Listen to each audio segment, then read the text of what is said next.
So good morning and welcome everyone. I'm Tremaine Wright, the chair of the Cannabis Control Board, and I just want to first apologize to everyone for my tardiness and for us starting late this morning. I am very sorry and will promise to do better. However, today's meeting agenda is densely packed, so I would like for us to really get started. Recognizing we have a majority of the board members present, I'm pleased to call to order another meeting of the Cannabis Control Board and welcome everyone participating here in person or live or via real-time live stream. Today's agenda is lengthy. It begins with welcome and opening remarks, approval of meeting minutes from our October 10th, 2024 meeting, consideration of adult use applications for approval, consideration of proposed locations for certain adult use dispensary applicants or PCAs, consideration of adult use licensee location or tier change amendment requests, consideration of registered organization applications for approval, consideration of municipal opinion responses, consideration of registered organization, special licensing fee, alternative payment schedules, consideration of provisional license extension for certain CAURD licensees, consideration of certain requests of appeal for administrative law decisions, the Office of Cannabis Management's report, public comment, and then we will adjourn. So I'm very happy to continue to see our dispensaries opening. Adult use cannabis dispensaries have been steadily opening across New York State.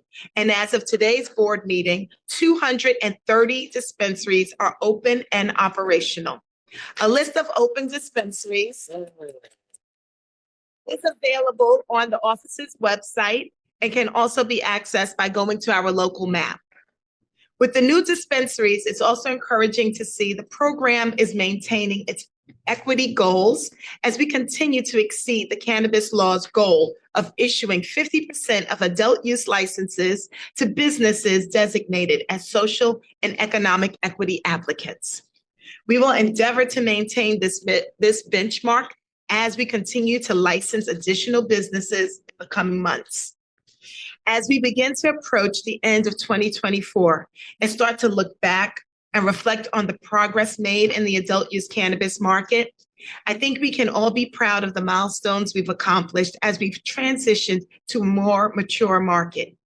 Over 1,000 licenses have been issued in the past year. Many of these businesses are working hard to become operational, and we remain eager to see what they can accomplish. So now let's move on to the first item of business on today's agenda. Our first order of business is the review and approval of the meeting minutes from the October 10th, 2024 Cannabis Control Board meeting. May I please have a motion to consider and approve the October 10th, 2024 board meeting minutes? I'll move, Madam Chair. Okay, so we have a first, and I'll take Crystal as the second, if that's okay. That's perfect. Thank you. Is there any discussion or motion? I'm sorry, any discussion or questions? Hearing none, I'll call for the vote. All in favor? Aye. It's unanimous. The motion to approve the October 10th, 2024 board meeting minutes carries. For our first resolution today, may I please have a motion to consider resolution number 2024-109, consideration of adult use cannabis licenses. So moved. May I have a second? Second. It's been moved and properly second. I'll now ask Pat McKeach to please provide a brief overview of this resolution. Thank you, Madam Chair. Before the board today is our 10th cohort of adult use cannabis licenses, which have cleared the multi-step review process and are being recommended for approval by the board. These applications are from the application window that opened on October 4th and closed for all applications on December 18th, 2023. The 125 applicants included in this board packet include 42 retail dispensaries, 30 micro businesses, 6 cultivators, 11 distributors, and 36 processors. This cohort also includes one CAURD applicant that is receiving its final license. For CAURD applicants who had their provisional license issued by the office, they will be coming back before the board to receive their final license. So over the next couple board meetings, basically any of the CAURDs that receive the provisional license after the injunction they will be following this new process where they come back before the board. So we'll probably likely start seeing some more cards as they work to finish their licensing requirements. And this actually segues nicely to a brief update on the review of the initial CAURD applications. These applications were originally submitted back in September 2022, but due to that litigation I just referenced, the office was unable to process a subset of them until the second quarter of 2024. I'm happy to report that of the 904 original CAURD applications that were submitted, all but 2 have now received a final determination. 543 have received a provisional license, and 359 were either denied, had their applications withdrawn, or were administratively closed. And then of that 543 that received a provisional license, 217 of those have received their final license, and they include a lot of the dispensaries we're seeing in our communities and opening today. So very exciting to kind of close the chapter on the initial CAURD application window and move forward, because we all know there's a lot of other applications in our queues. Speaking of, I also wanted to take a quick opportunity to provide an update on the review of the November and December application queues. In the November queue, we are up to 1,619 in the queue order. This leaves approximately 400 applications that still remain in a submitted status, which means the office has not begun the review on the application yet. For those applicants whose queue number is shortly after 1,619, please be on the lookout for a deficiency email from the office in the coming weeks. The main deficiency continues to be connected with getting all of an applicant's true party of interest disclosures submitted in a timely manner. This one is a little unique compared to other application deficiencies because not just the person who submitted the application has to fill something out. Every TPI will be sent their own PIN to submit their own TPI disclosure. So, and it often requires the individual to get fingerprinted. So be on the lookout for that email. On the December queues, we've similarly been able to make progress. In the cultivator queue, we've issued 39 licenses to date. These are a mix of both Tier 1 and Tier 2 indoor cultivation licenses. The processor queue really consists of 3 queues within it. So we have our Type 1 processors, meaning they can do all processing activity, including extraction. We have our Type 2 processors who can do all the value-added manufacturing, making gummies, vapes, but they're not authorized for extraction. And then we have our Type 3 processors who are only authorized to either manufacture cannabis flower products, so flower sold in the jar or pre-rolls, or those that just selected the branding and white labeling only license, so our Type 3 brand licensees. In the processor queue, we've issued 161 licenses to date. 48 of those have been for Type 1, 61 for Type 2, and 52 for Type 3. Yes. Making progress. And similarly, the distributor queue, we've issued 27 licenses from the distributor queue to date and have a couple more in today's board meeting packet. And just returning to the board meeting packet, if every applicant is approved, this will make 1,311 approved adult use cannabis licenses in 2024. So as always, I just want to give a shout out to the licensing staff at the office who worked so hard to put this together and work with the applicants to get these applications before the board. And I'm happy to answer any questions you may have. Thank you, Pat. Is there any questions, comments from our board members? And at this moment, I just want to hop in and say that I will be recusing myself from any discussion or voting upon application OCM-CULT 2023-000055. So any comments, and my vote will not pertain to that. But any other members? So I just wanted to quickly ask, so we have a number of the December queue in here. Can we speak directly to our December queue and tell them about the process of what we're looking at moving forward? Yeah, that's a great question. I think we're working our way through those processes and obviously focusing on getting that November queue completed as we've kind of laid out in the May board meeting. And I think we can expect to give the December queue an update at the December board meeting on some plans on how we want to approach December queues, because as you're very well aware, the number of licenses issued is ultimately up to the board. And so I think that would be an appropriate time to kind of give some more guidance on the remaining queues. Aren't we already tapping into the December queue? Yep. But I think we could maybe provide a further update at that December meeting. But that's what I meant. If we are already tapping into the December queue, can we explain to people why we are licensing some people from the December queue and telling everybody else that we're waiting? How is that happening? How are some people from the December queue being jumped ahead while as other folks are still waiting? Yeah, and I don't think jumps ahead is the correct phrase because we are going in the order of the queue. I think the ultimate question will be, whether or not we're reviewing all of the applications in the December queues. No, that's not what I said. So we are reviewing all of the applications. That's not what I said. What I said was, why is it that when we're still going through the November queue, are we also doing some of the December queue? Correct. Yep. And so the way we basically set it up is the licensing team at the office is actually split into 3 subgroups. So we have one group that's focused on CAURD, helping get those post-election applications through. We have one group solely focused on the November queue, reviewing those retail and micro business applications. And then there's another cohort of the licensing staff who just work on the December queue, primarily the supply side licenses. And so building on that a little bit, part of the kind of technical expertise that we have been building in our licensing review process is because the applications submitted for each of these cohorts were slightly different, we basically had people kind of get trained and focus their time reviewing a specific type of license. So as Pat said, we had some focus on cards, some focus on retail, some focus on supply side. And so as we have progressed through completing the review of the AUCCs and CPs who were transitioned. And as Pat said, we've now been able to complete the review of most of those licensees. We then began taking the staff who had been working on the supply side queues and transitioning to start working on the supply side applications, which we had not yet begun to review from the December queue.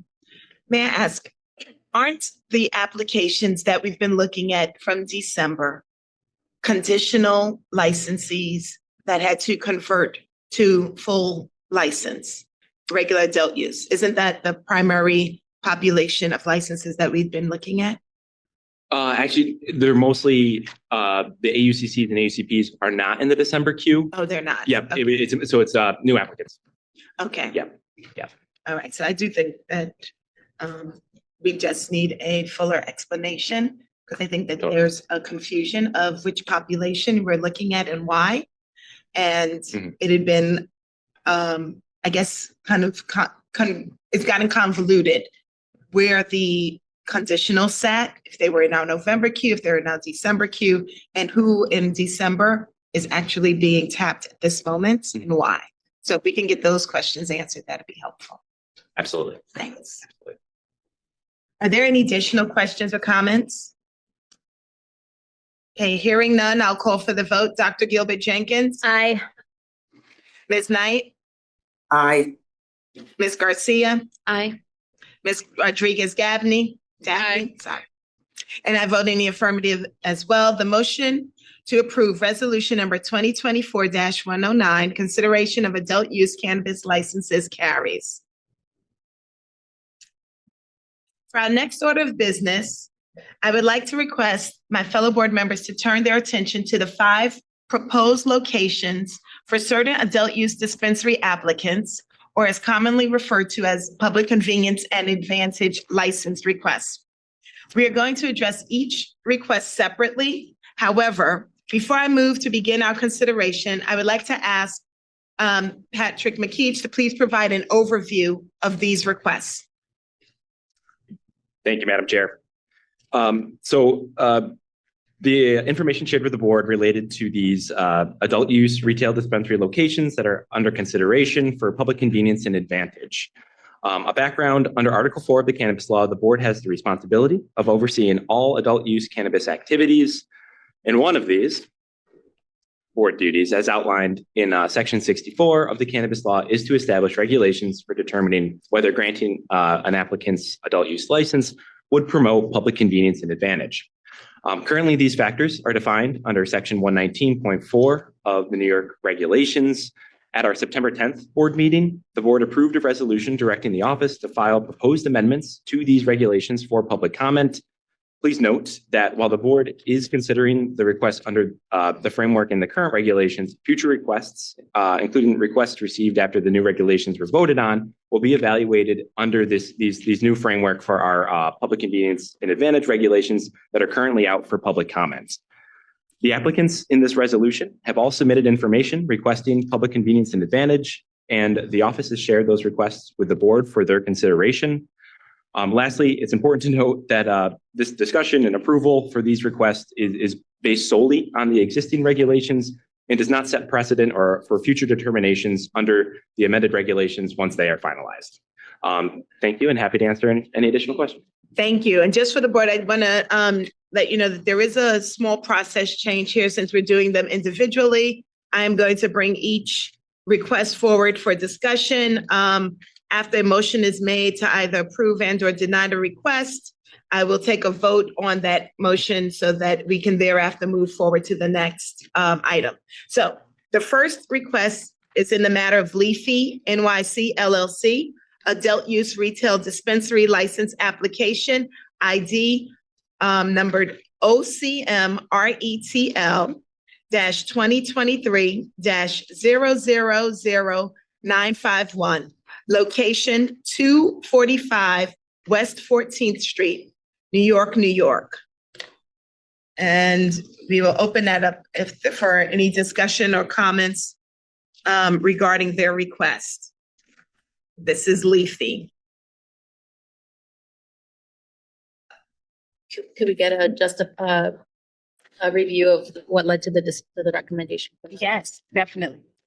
Yeah, so each of the applicants, and this goes for all of them submitted before the board today, put together a request under those 7 factors that are essentially listed in Part 119, whether or not that the public convenience and request would be finding public convenience and advantage for their proposal. And so this particular location is in a provisional status, meaning that their application has been reviewed and they've received a provisional license. They've submitted this location. There is no active licenses within 1,000 feet of the proposed location. However, there is a CAURD applicant that is receiving proximity protection within 815 feet of this proposed location. In the packet, we also submitted a kind of a screenshot of what the walking distance for the 2 locations looks like, as opposed to the bird's eye door-to-door measurement from the door of the dispensary to the door of the other dispensary. Just for awareness, that is how our proximity regs currently are enforced. It goes in a straight line measurement from door to door, not necessarily following the road factors. The office put together this information. They have also received a positive community board opinion for the proposed location. And that is actually true of all of the applicants before the board today. They do all have received a positive either community board or local municipality provision. And so the office is sharing that information for the board's consideration. Thank you. I would like to say that one of the things that was important to me in this case is the location. This is centered right in Lower Manhattan. There are 2 blocks, north-south blocks away from each other, and then half a block east-west.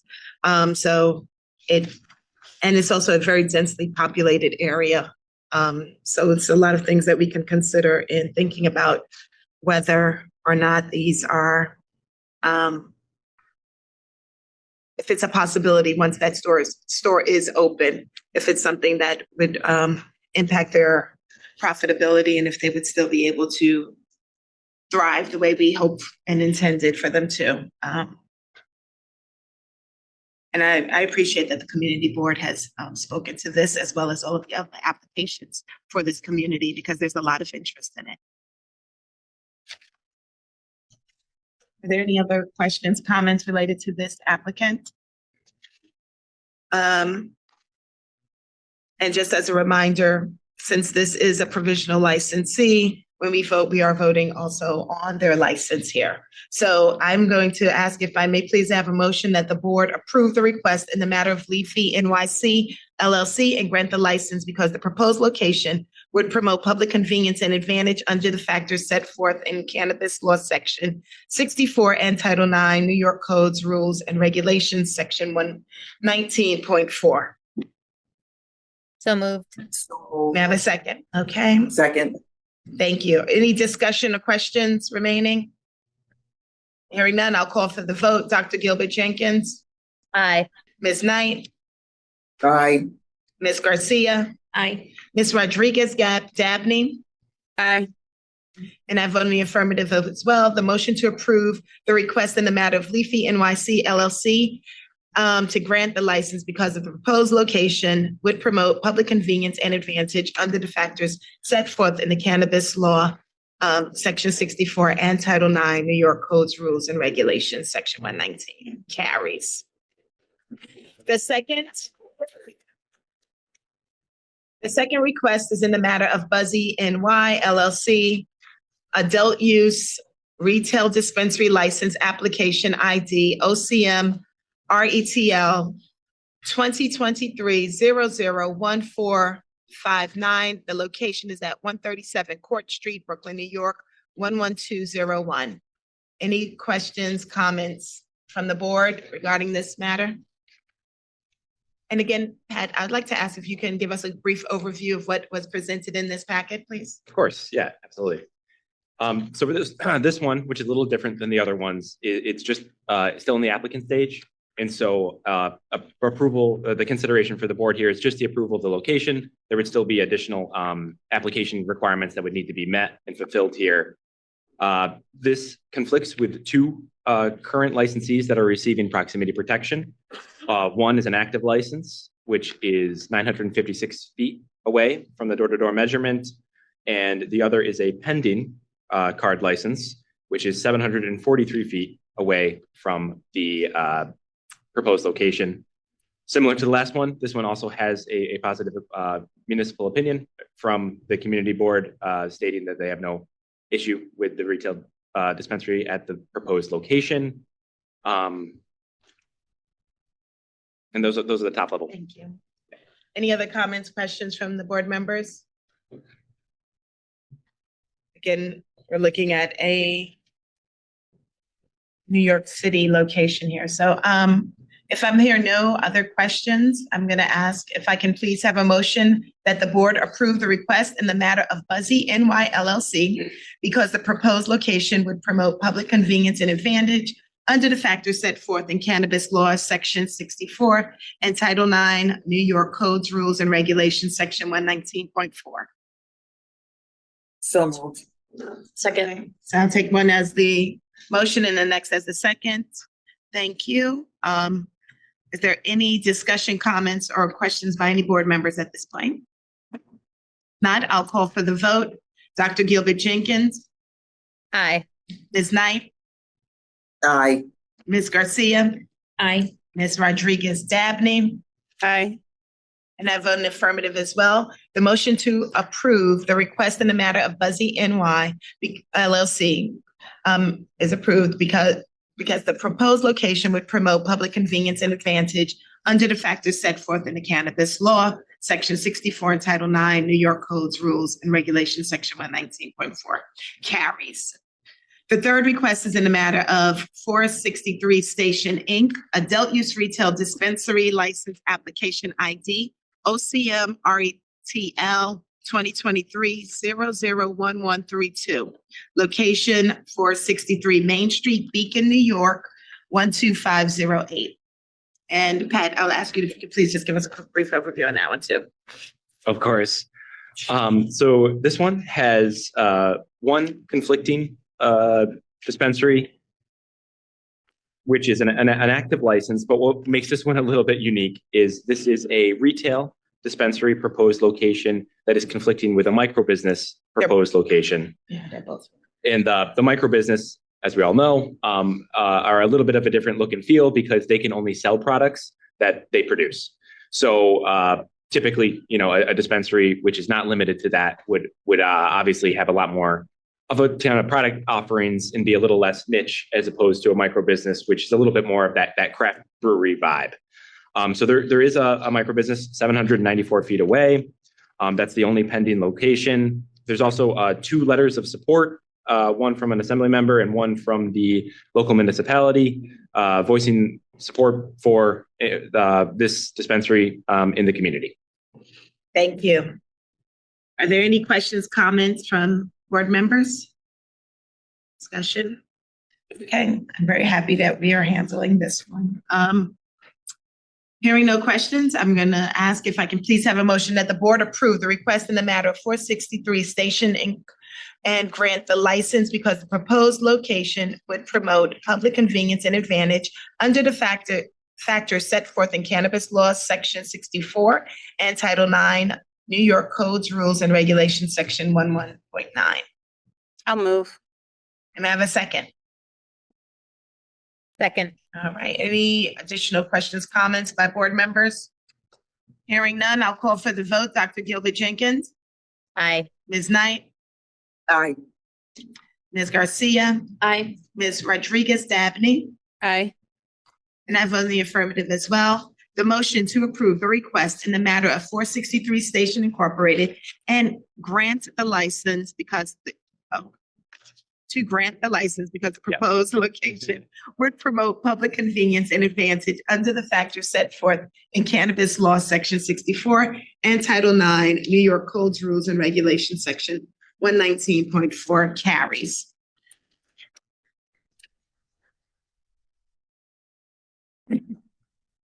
The fourth request is in the matter of At the Factory LLC, Adult Use Retail Dispensary License, Application ID OCM RETL -2023-001225, location 424 Troutman Street, Brooklyn, New York. Pat, can we get a quick brief overview of that? Absolutely. So this one is a provisional license. So they've gone through the first step of the application, received the provisional license, and have requested the public convenience and advantage request. There is one pending location within the proximity of this one. There's an active license, which is a CAURD, which is 523 feet away. You can also see there's a screenshot of the walking distance between the two included in the packet. And there's no pending licenses that are within the proximity of this proposed location. Again, like the other ones, they also received support from the local community board for this proposed location to be a retail dispensary. Thank you. Any other questions from the board? Hearing none, I'm going to, wait a second, did I just mess my slides? Sorry. So may I please have a motion that the board approve the request in the matter of At the Factory LLC and grant the license because the proposed location would promote public convenience and advantage under the factors set forth in Cannabis Law, Section 64 and Title 9, New York Codes, Rules, and Regulations, Section 119.4. So moved. And we have a second. Thank you. I will, hearing no, are there any additional questions? Hearing none, I'll call for the vote. Dr. Gilbert Jenkins, Aye. Ms. Knight, Aye. Ms. Garcia, Aye. Ms. Rodriguez Dabney, Aye.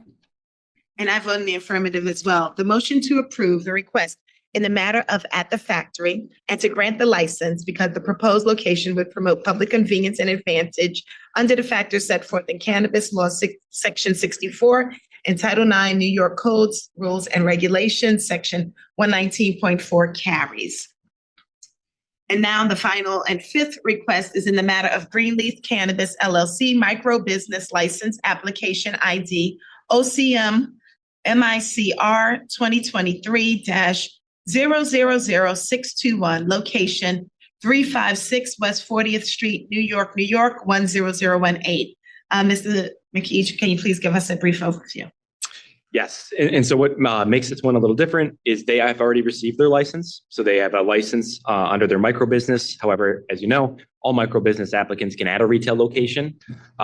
They applied with the retail location for this application. However, due to the proximity, it was denied at the time of licensure. And now they're coming back requesting public convenience and advantage for the proposed retail location at the same location as their cultivation and processing. There are two conflicting dispensaries within this proposed location. One is an active license and one is a pending license. The active license is 890 feet away, and the pending license, which is a CAURD applicant, is 302 feet away. This request also includes a positive opinion from the local community board, as well as a letter from the New York City Council member who represents the area. The last thing I'll add is the office is sharing some hesitation with this approval at this time, given the 300-foot distance from the location that it's conflicting with, and would like the board to be very aware of that fact for this particular one, just given we're at the beginning of the market, and we know a lot of people are looking to get up their stores, and 300 feet away might be a little too close to be accepting a waiver at this time. Thank you. Any questions from the board or comments? So I'm looking through the things that we've been sent, and do we have a map of this one to show that 300-foot distance? Is it on the same block or is it across avenues? It is one block down. Can we, so I guess what I would like to explain is the address for this location is 356 West 40th Street, which sits between 8th and 9th Avenue. Mm-hmm. And the other location is on 39th between 9th and 10th. So Okay, it's that's what I was asking. yes, it's somewhat of a Z. So it crosses an avenue and it's also two different streets. Okay. And also, I just want to be clear, is that proposed location a full dispensary or is it a micro? It is the micro is requesting the PCA, and the conflict is a full CAURD dispensary. So it's a full dispensary that cannot carry the products that would be sold in this micro. Is that correct?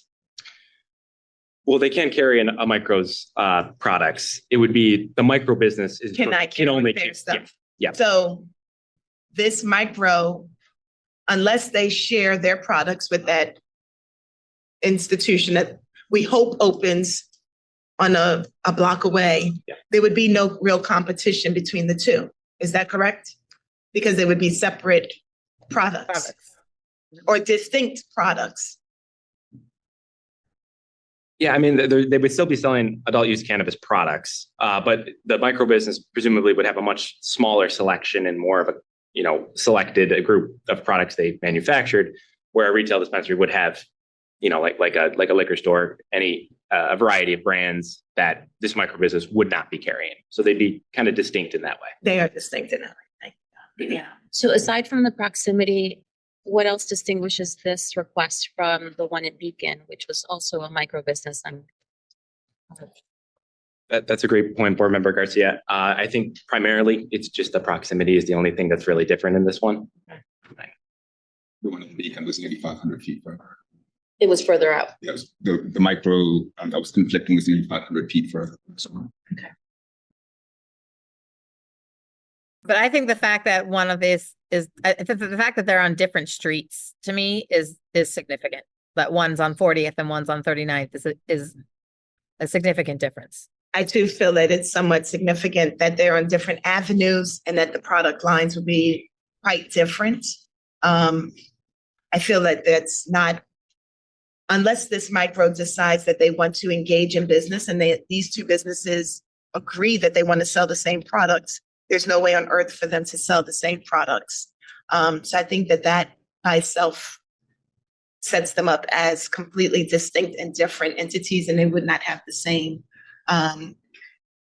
consumers necessarily. The same consumers looking for the same products. Let me say it that way. And just saying adult use is way more broad than I think we need to consider in this moment, because I don't know what that micro is producing. Well, maybe I would just add that we have seen, at least to date, a fair amount, fairly consistent kind of product mix within both our micros and adult use stores. So the micros who are just getting started will be generally working with kind of processor partners to get those value-added products. But we've seen that they'll start with a fairly kind of broad selection of flower products, which account for about half of the demand that we're seeing. And then the micros are working to scale up a relative mix of things like the vaporizers, edibles, and tablets, tinctures, and topicals. The retailers who are able to source from the open market generally will have that broader inventory out the gate, simply because they can source from the open market. But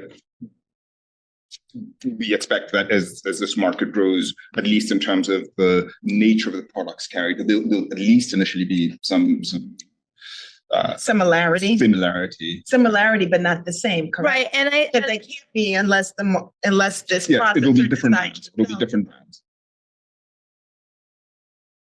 All right. But also it's the difference between going to a grocery store and getting a Sam Adams beer or going to a microbrewery and getting the specific IPA that microbrewery produces, right? And so I think that to say that both of them are a beer and both of them might be IPAs, but they are different products. And so someone going to a place that can only sell the product that they've made. Someone is going there specifically because they're interested in that brand and that product. They don't necessarily directly conflict with each other.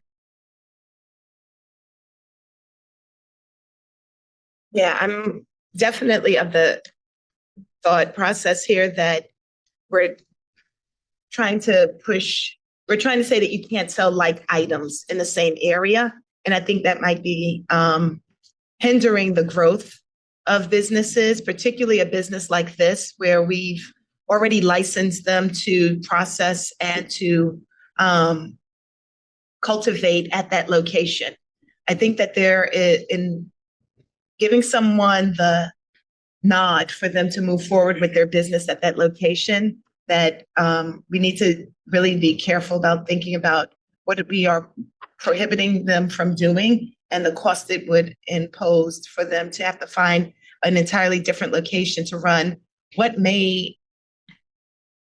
it's sort of the lifeblood of their business. They don't have a space to sell their products at this moment, and their products are not in other places. So they're really just eating the cost at this moment. So I'm a little more concerned about that, I think. And I guess I'd just ask the other board members, do they have a thought on where they sit with this particular request, this waiver request? I'm happy to vote. You are? Are we ready to vote? Any other questions, comments from the board members? Then I'm going to ask for a motion to approve the request in the matter of Greenleaf Cannabis LLC and grant the license because the proposed location would promote public convenience and advantage under the factors set forth in Cannabis Law, Section 64, and Title 9, New York Codes, Rules, and Regulations, Section 119.4. May I have the motion? So moved. Second. And it's seconded. Are there any additional questions, comments? Hearing none, I'll call for the vote. Dr. Gilbert Jenkins, Aye. Ms. Knight, Aye. Ms. Garcia, Aye. Ms. Rodriguez Dabney, Aye. and I vote in the affirmative as well. The motion to approve the request in the matter of Greenleaf Cannabis LLC to grant the license because the proposed location would promote public convenience and advantage under the factors set forth in Cannabis Law, Section 64, and Title 9, New York Codes, Rules, and Regulations, Section 119.9 carries.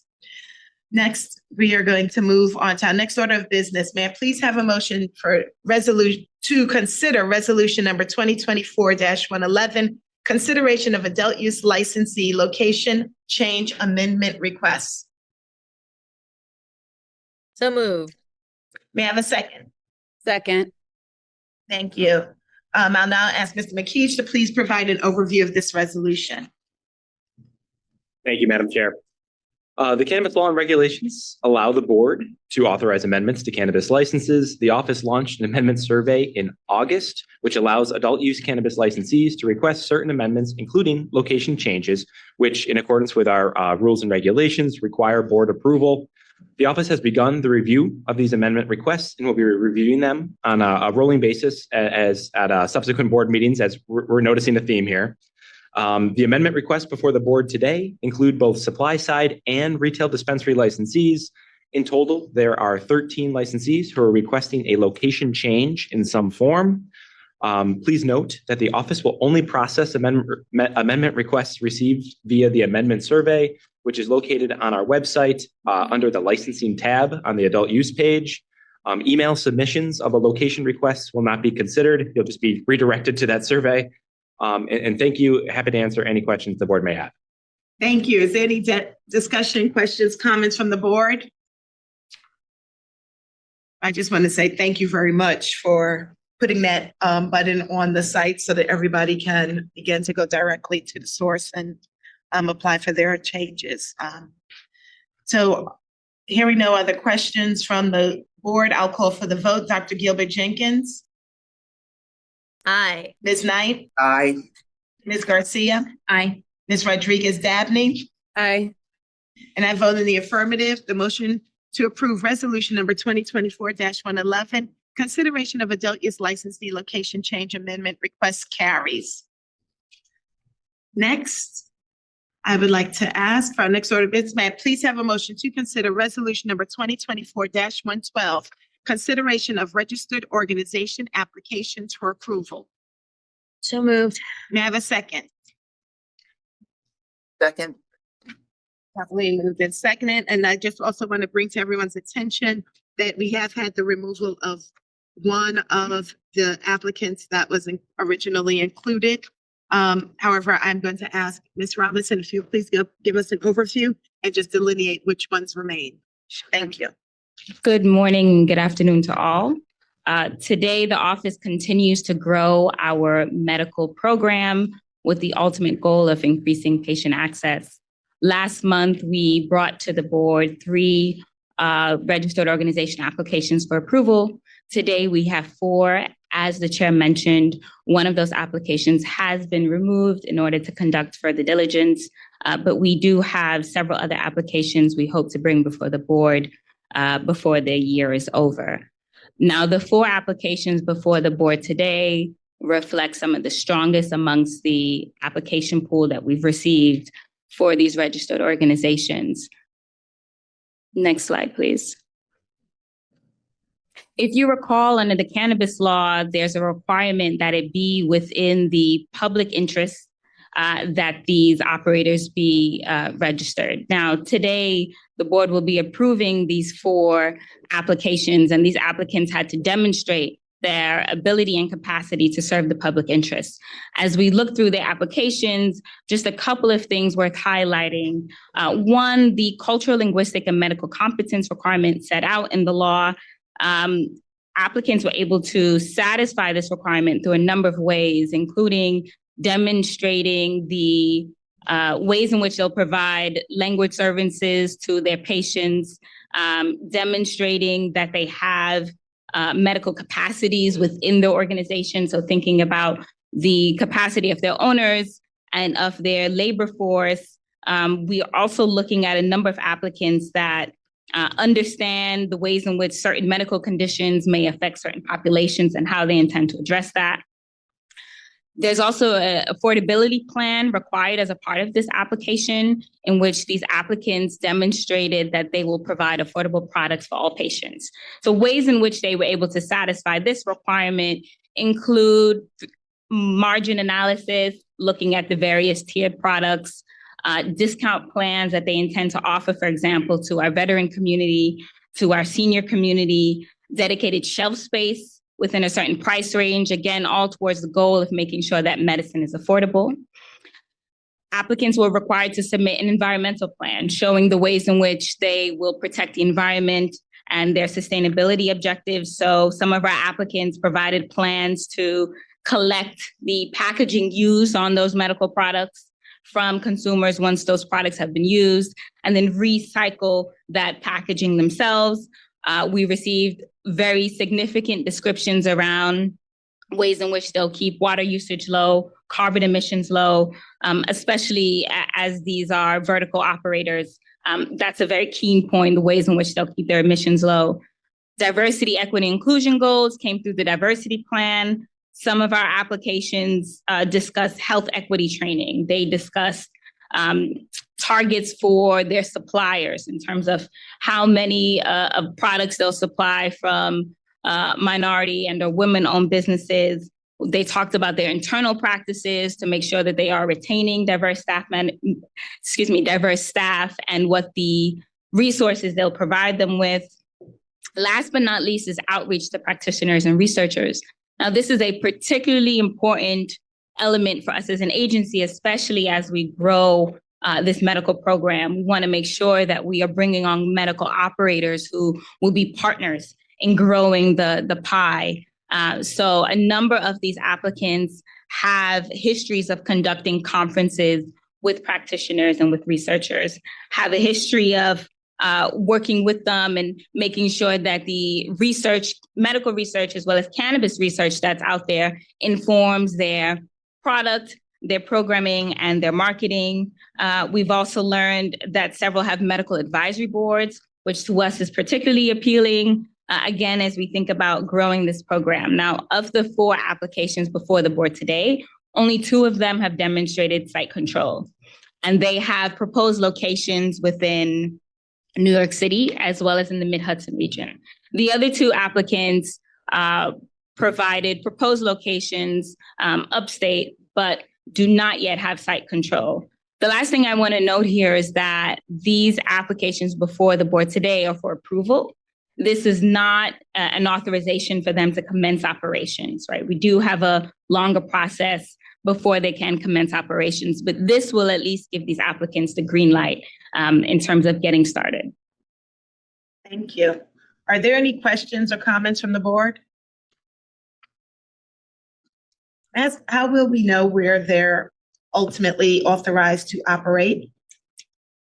The office will bring that before the board. Thank you. And another question is, oh, sorry, go ahead. Did we specify which was the one that was being pulled? Did you specify which one was being pulled? No, I did not specify. Can we say the ones that are remaining? Sure. So there are 3 applicants remaining. I think there's 4. Oh, sorry, 4 applicants remaining. If you go back to the previous slide, you'll see them here. Oh, okay. I thought that we were down to 3. My mistake.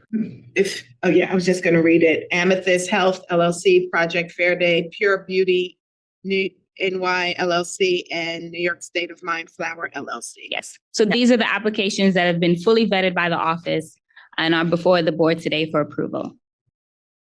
Gotcha. I was just confused. I thought we were going from 4 to 3, not 5 to 4. Yeah, 5 to, it is 5 to 4. Yes, 5 to 4. Yes.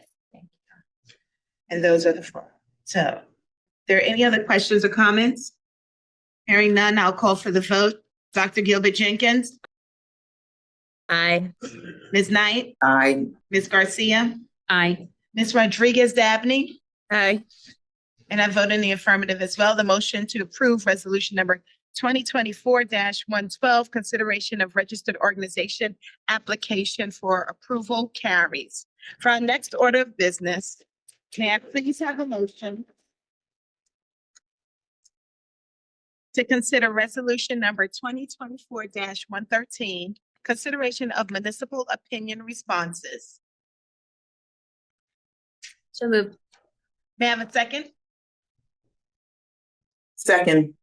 Thank you. I'll ask Mr. McKeach now to please provide an overview. Thank you, Madam Chair.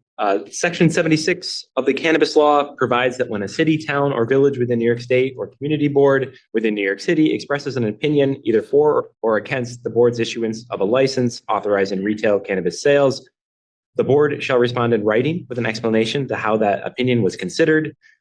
This resolution today includes 5 letters, I believe, responding back to municipalities in which the license has been issued, and they have issued an opinion, a negative opinion for the proposed location. I know we've covered this a couple times, but just for the record, the positive opinions are being replied to by the office, and then the negative ones are coming up for approval via the board meetings. Happy to answer any questions you may have. Thank you. Are there any questions by the board? I don't have any questions. I just wanted to ask if we could have somebody just look at these because there were a couple of typos. Definitely. So Yes. thank you. Thank you. Yeah. Hearing no other questions or comments, I'll call for the vote. Dr. Gilbert Jenkins, Aye. Ms. Knight, Aye. Ms. Garcia, Aye. Ms. Rodriguez Dabney, Aye. and I vote in the affirmative as well. The motion to approve resolution number 2024-113, consideration of municipal opinion responses, carries. For the next order of business, may I please have a motion to consider resolution number 2024-114, consideration of registered organization special licensing fee alternative payment schedule. So move. May I have a second? Second. Thank you. Please ask Mr. McKee to provide an overview of the resolution. Thank you, Madam Chair. This resolution would authorize an alternative payment schedule for registered organization licensees who are able to demonstrate financial need for the initial payment of the ROD special license fee. The ROD is the application type which allows them to participate in both the adult use and medical markets. The office is recommending an alternative payment schedule be available to ROs to help strengthen the medical program and receive vital revenue for social and economic equity, incubation, and technical assistance programming. As outlined in the cannabis law, the one-time special licensing fee is earmarked for C initiatives. The current ROD special license fee is $20 million with an upfront payment of $5 million in order to begin co-locating activities at one dispensary. This resolution would still require the full amount of the fee to be paid, but instead of requiring that payment upfront, it would allow the ROs who can demonstrate financial need through the submission of financial statements the ability for the upfront $5 million fee to be paid over a period of 18 months over 3 installments.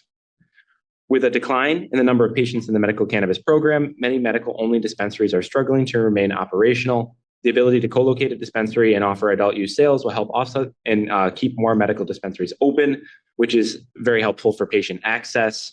And that is also a requirement of being part of this alternative fee methodology. Is anyone who's accepted the fee is unable to close or change the hours of operation for any existing medical dispensaries that are already operational.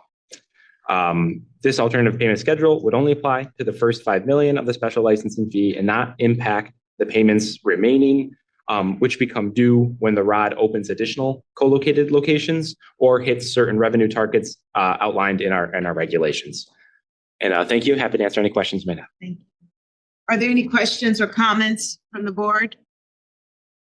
How do you oversee the hours of operation of a medical dispensary to confirm that they haven't reduced those hours or?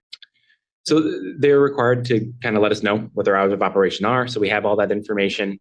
And then because it impacts patient access, if there's any dramatic increase or decrease or like they're closing a location, they are required to let the office know that that is happening and ultimately seek the okay. And we're focused on financial need. And what is the trigger for financial need?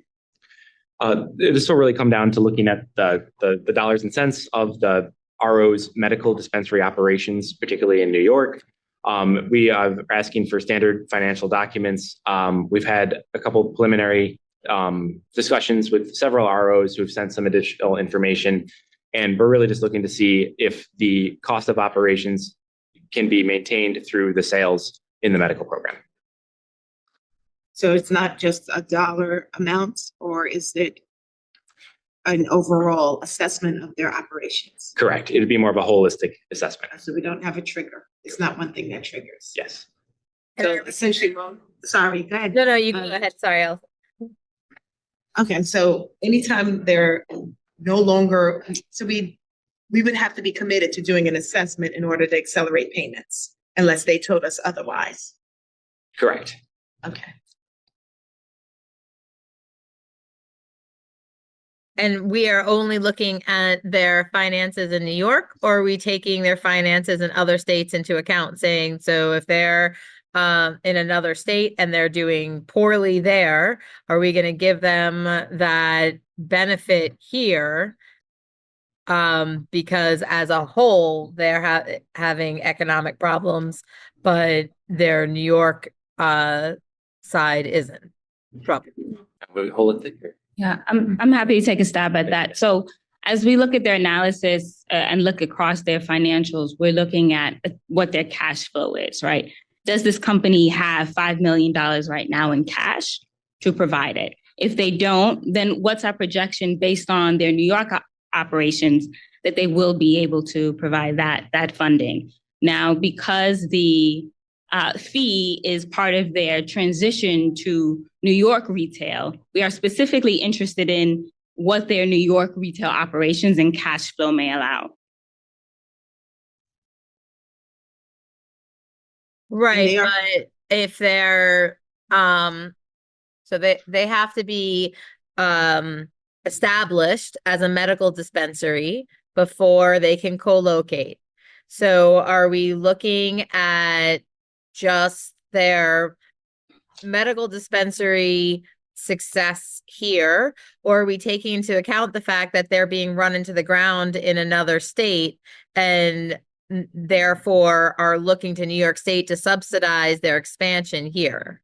We're looking at the ways in which their New York operations, both on the medical side and the adult use side, can help them fund that fee. In terms of what their operations may look like in other states, other states have different requirements. And so the way that a company might structure in one state is different from the way that a company might structure within New York State. We're most interested in their ability to serve this population here and what that means in terms of their costs and their revenue.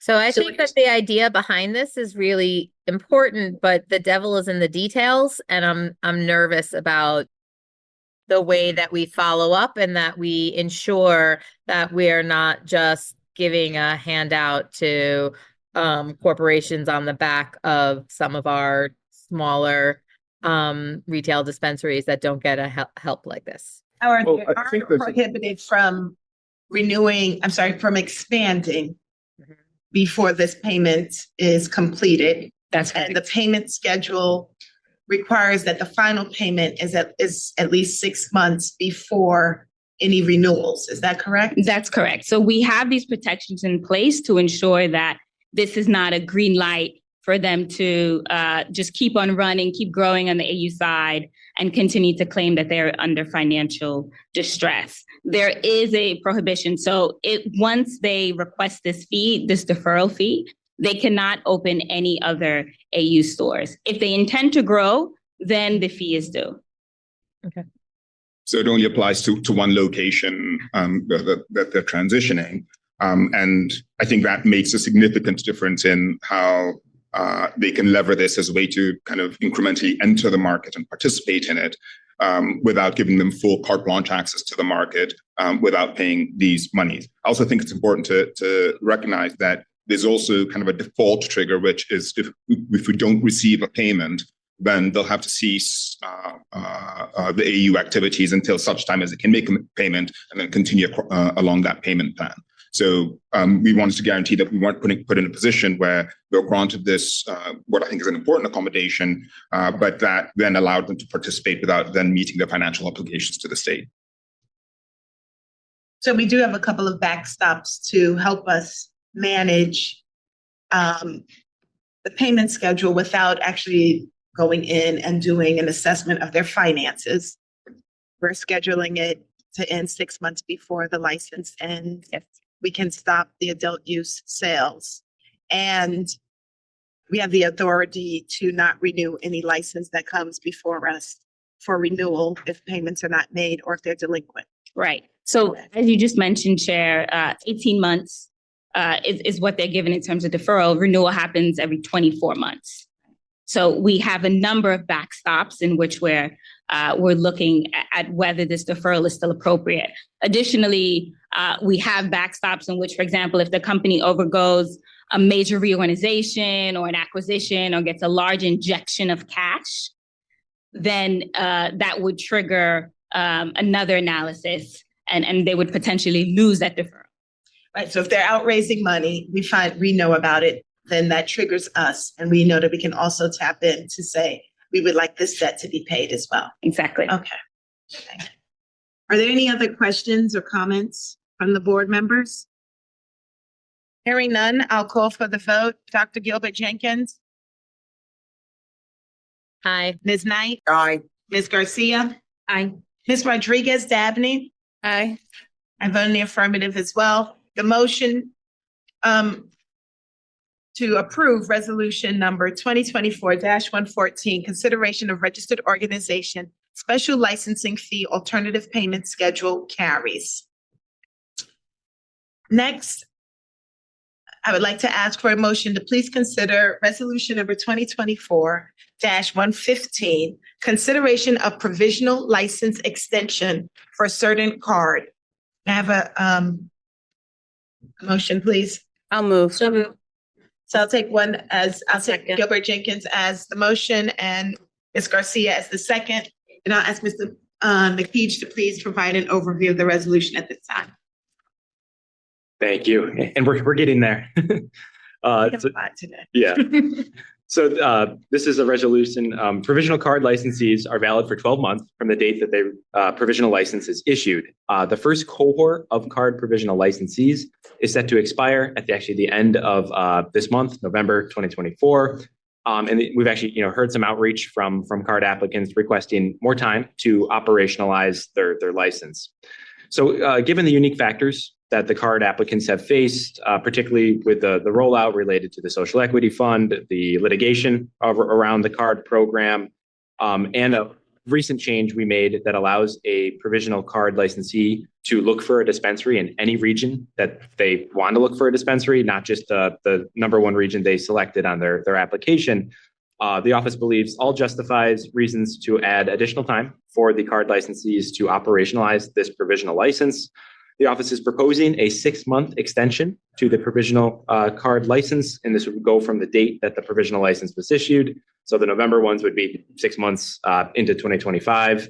This extension would be made available with the expectation that the provisional CAURD licensee would become operational by the end of the extension period. In order to be considered operational, the provisional CAURD must receive their final CAURD license, showing that they've completed all the requirements for licensure, including having proof of control over a location for their dispensary and those other kind of components related to that post-selection application. So this does not necessarily mean that a CAURD needs to have its doors open within 6 months, but they do need to have their final license issued in order for the provisional license not to expire. And we think that's really important just because some of the aspects of getting your actual dispensary opening, like going through the municipal hurdles or doing a build out of your location, some of those can just take time that's not necessarily in the licensee's control. And so that is why we're proposing to structure it that way. So thank you and happy to answer any questions. Thank you. Are there any questions or comments from the board? I'm sorry. Yes, from the board. Sorry.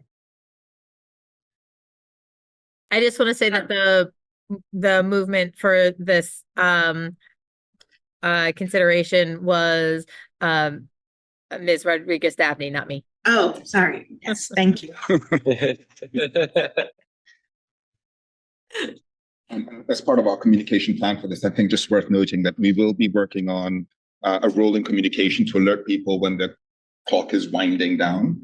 Does that mean we're creating a system where all licensees are getting notifications before the expiration of their license? Okay. Yeah.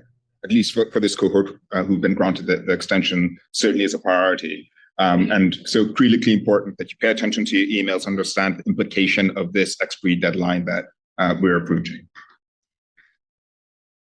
Okay. And I just want to be clear, we have over 400 licensees that would be impacted by this?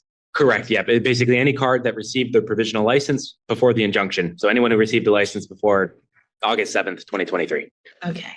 Thank you. Are there any other questions or comments from the board? Hearing none, I'll call for the vote. Dr. Gilbert Jenkins, Aye. Ms. Knight, Aye. Ms. Garcia, Aye. Ms. Rodriguez Dabney, Aye. and I vote in the affirmative as well. The motion to approve resolution number 2024-115, consideration of provisional license extension for certain cards, carries. For the next order of business, may I please have a motion to consider resolution number 2024-116, consideration to render a decision in the matter of Roll Up Nation v. OCM inspection number 2022-0230-607-0002 administrative appeal. So moved. May I have a second? Second. And I'll ask if Selena. Oh. She came over already. Thank you. If she will provide an overview for this proposed resolution. Yes, thank you, Madam Chair. Before the board today is a proposed decision for an administrative appeal submitted to the board for review. As background, under the cannabis law and regulations, the board has the responsibility of reviewing an administrative law judge's decision when a party takes an exception and submits a written administrative appeal within 30 days of the ALJ's decision. The review of the appeals are actively underway and will continue on a rolling basis before the board. The incident matter before the board now is an appeal from a decision issued by an administrative law judge with the Office of the Administrative Hearings. A regulatory inspection was conducted and a subsequent hearing was held before the Office of Administrative Hearings. The presiding administrative law judge determined that there was unlicensed cannabis activity and assessed a $10,000 penalty. Thank you, and I'll take any questions. Thank you. Are there any questions or comments from the board member, from the board? Okay, hearing none. Can I ask, are we considering the three at once or one at a time? They're one at a time. Each Okay. appeal is a separate action. Yep, okay, thank you. Are there any questions, comments? Hearing none, I'll call for the vote. Dr. Gilbert Jenkins, Aye. Ms. Knight, Aye. Ms. Garcia, Aye. Ms. Rodriguez Dabney, Aye. and I vote in the affirmative. The motion to approve resolution number 2024-116, consideration to render decision in the matter of Roll Up Nation v. OCM inspection number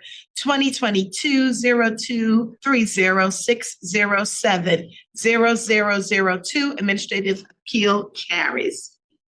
For our next order of business, may I please have a motion to consider resolution number 2024-117, consideration to render a decision in the matter of Gift Shop and Candy Corp. v. OCM, inspection number 2022-0240-522-0001, administrative appeal. I'll move. May I have a second? Second. In by Ms. Knight, thank you. And Selena, we would like to ask if you would please provide an overview of this resolution as well. Yes. This matter before the board is also regarding an administrative appeal. The matter stems from a regulatory inspection that was conducted and a subsequent hearing held before the Office of Administrative Hearings. The presiding administrative law judge determined that there was unlicensed cannabis activity and ordered that the order to seal be extended from 1 year from the date of the decision. The proposed resolution and decision before the board is to affirm the administrative law judge's decision. Are there any questions, comments from the board?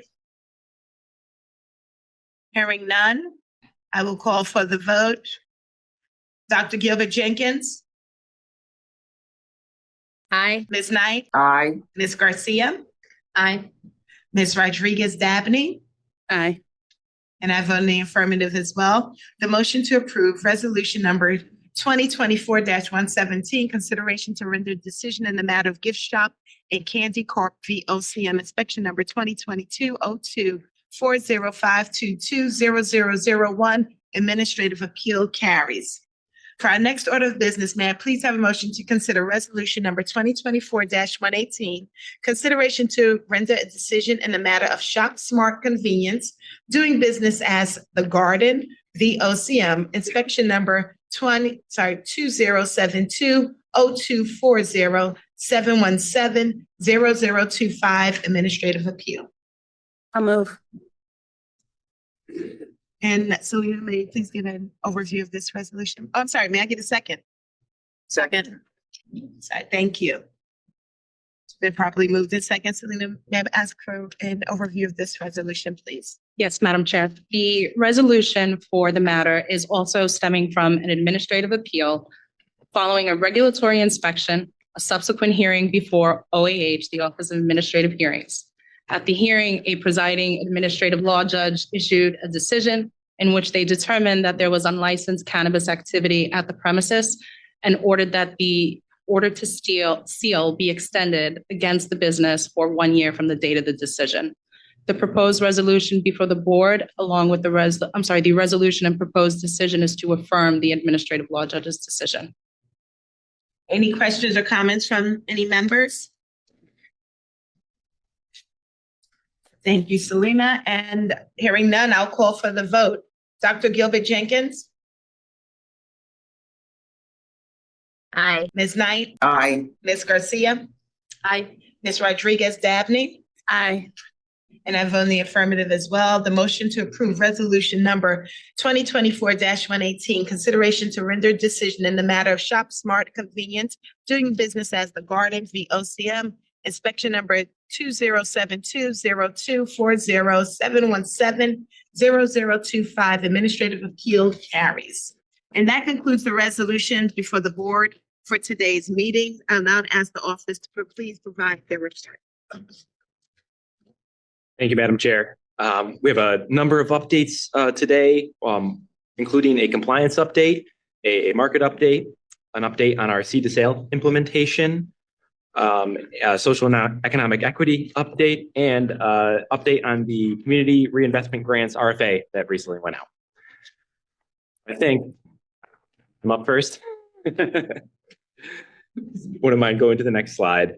So just kicking things off, providing a brief update on some of the office's compliance activities. And I know this is an area that is very active for OCM, yet not very active at these board meetings because it's something that is happening a little bit behind the scenes. It doesn't have a direct board component. So first, at a high level, our compliance team is charged with ensuring the cannabis licensees from the medical, adult use, and cannabinoid hemp programs are adhering to and following the regulations. If you are a licensee, the compliance team is likely your main point of contact with the office following, going through the application and licensure process. This compliance is often a partnership with the licensee to provide education on what the regulations outline and to protect public health and safety, which is ultimately the underpinning of our rules and regulations and why they, go out and inspect these places. This slide highlights some of the high-level compliance metrics in terms of the numbers of inspections completed, hours spent in the field, and findings that are issued to our licensees. As you can see from the sheer number of hours that are spent in the field and the findings issued to licensees, that almost every inspection generates some sort of finding. So if you're a licensee and you get issued a series of statement of findings, that is something that is going to happen when we go through these inspections. And the appropriate way to handle those is the completion of a corrective action plan, which you can see we've done 434 since the regulations have been in place. And these corrective action plans are essentially an explanation from the licensee for how the violation occurred in the first place, and then how they will prevent the violation from occurring in the future. And so it's often kind of a partnership with the office to make sure that the licensee understands the regulations and is able to follow them. And as you can also see, the majority of these findings can be addressed and closed out through the submission of that corrective action plan. Moving forward, the office likes to keep a lot of this information and new changes that we're seeing on inspection. So if there's a common deficiency, those are press blasts and guidance documents we want to get out to the licensees to really try and correct a behavior that we're seeing in multiple licensees versus just one licensee. Additionally, I think it's important to note that these on-site inspections are unannounced. This is done intentionally as the office wants to inspect how a licensee typically runs its day-to-day operations, rather than, having the licensee be able to prepare for the office's visit and potentially, not really do things the way they typically do things when someone's not there watching. And so another big part of our compliance teams, at least at this stage in the market, has been the virtual pre-op inspections for the retail dispensaries. So before a retail dispensary is given the clearance to commence to start operations, they must go through this pre-op inspection process. To date, we've done 184 virtual pre-op inspections.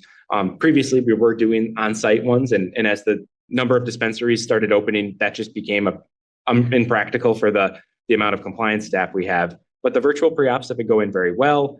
I'm happy to announce there's no real backlog in the inspection process. So as soon as a licensee gets ready to that point and they've submitted all the information requested in the welcome packet, they're able to schedule and receive that pre-op inspection to ensure the security, the point of sale systems, the certificate of occupancy, all of those operational components are in place. I also want to provide a brief update on product quarantines. And that is sometimes something that happens out of these compliance inspections. Quarantines often result from either complaint or the compliance team being on site and noticing something that might be troublesome or a potential violation of the regulations. Next slide, if you don't mind. To date, 76 cannabis product lots have been quarantined due to a potential risk.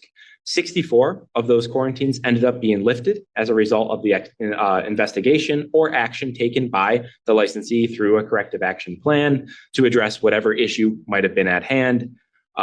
This is a great statistic to highlight that even when the issue is identified, there are often ways to address it. So, for instance, one recent quarantine was related to not having specific labeling on the packaging. So a licensee would be able to quarantine the lot, bring the product back to their manufacturing facility, fix the labeling error, and then redistribute it back out to dispensaries now that it is in compliance with our regulations. So this is just kind of a snippet of some of the information that we hope is several installments for upcoming board meetings to provide updates on compliance activities, and happy to answer any questions the board might have. And if not, we'll move it over to John for the market update. Thanks, Matt. And I just want to echo the shout out to the compliance team for the incredible work that they've been doing. That nearly 500 hours that they've spent is almost equivalent to 13 personnel weeks spent on our licensees' premises. So we're spending a lot of time walking through our licensees' businesses, making sure folks are operating in a compliant way. This is not intended to be a gotcha scenario. We just want to make sure that everyone is operating in a way that is compliant with the law and with the regulations. I will stress to our licensees, the market is growing fast enough, and I think we're getting to a stage of maturity that claiming that you didn't know something that was clear, black and white, a letter of our regulations and explicitly stated is becoming an increasingly unacceptable explanation for why we're finding non-compliant activity. With great power comes great responsibility. We think there's great opportunity in this market with the licenses that have been issued, but we continue to urge you to understand the rules that you're signing up to comply with and to follow them carefully, because it is a critical part of ensuring that we can build this market in a safe, equitable, and successful way, and in a way that ensures that everybody who's participating in this market is participating off of equal footing. So quickly through the market update, the sales in New York and consumers in New York continue to drift very quickly toward the legal market. Another milestone quarter, we said in August, we had a 5-week reporting period, which is why that week specifically got us to nearly $100 million. Well, October was a 4-week reporting week, and we got to almost $100 million. So just between those 2 months, we were able to add nearly additional $5 million per week in a 2-month period, reflective of the number of new stores that we are opening. Very exciting that we finally broken that 230 store number mark. And just out of the first week of November, which is included in these data, we broke $24 million in revenue for the first time. So total year to date, we're at $800 million since the program launched at the beginning of last year. And to use the phrase, we're cooking with gas.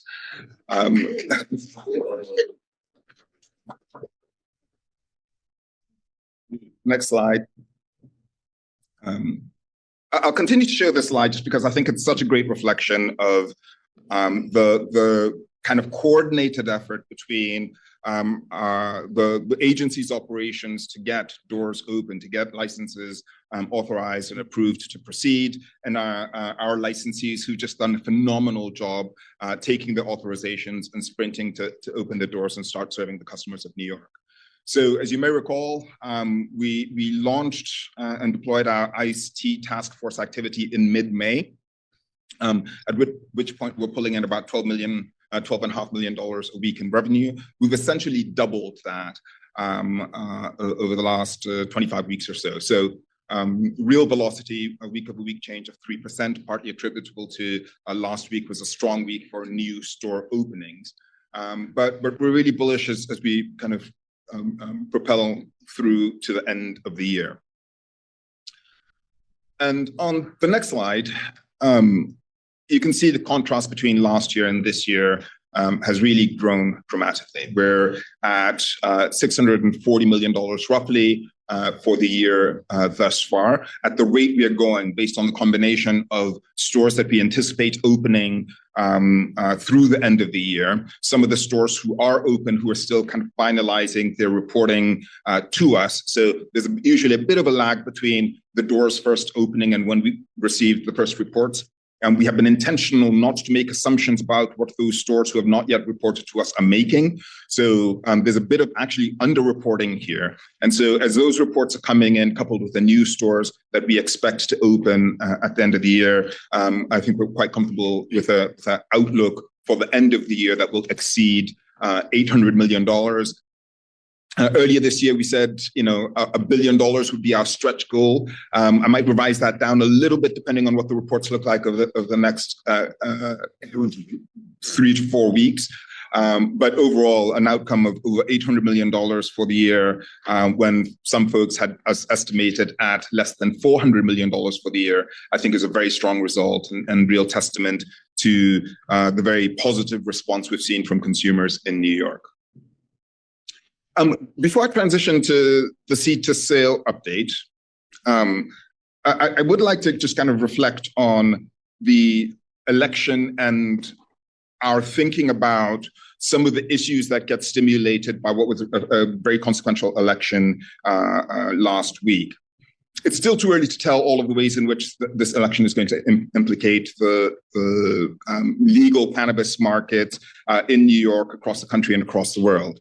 However, there are several things that we are going to be paying very close attention to over the coming months as they pertain to the national authority over cannabis at the state level. So first, there's a lot of kind of velocity building around rescheduling. The DEA's rescheduling hearing has been postponed to late January, early February, which will mean it'll be happening after the inauguration of President Trump. And so we'll be looking to see whether there's going to be any shift in the administrative posture of the DEA on the decision whether or not to reschedule. Two, there have been for many years now several important bills that have been intended to either reschedule cannabis or at least ease some of the administrative burdens of the cannabis industry, specifically around banking and taxation. And based on the makeup of Congress as we go into the next congressional cycle, we will be looking at how the shift in the makeup of Congress might influence the conversation around these bills. I think one of the important factors there will be who ends up being appointed the Senate Majority Leader.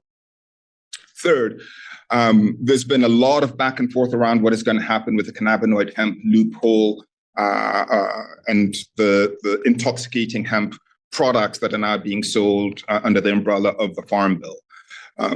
Again, the decision around that, whether this issue of cannabinoid hemp is going to be revisited by Congress in 2025, remains to be seen, but that's one of the issues we're going to be watching quite closely.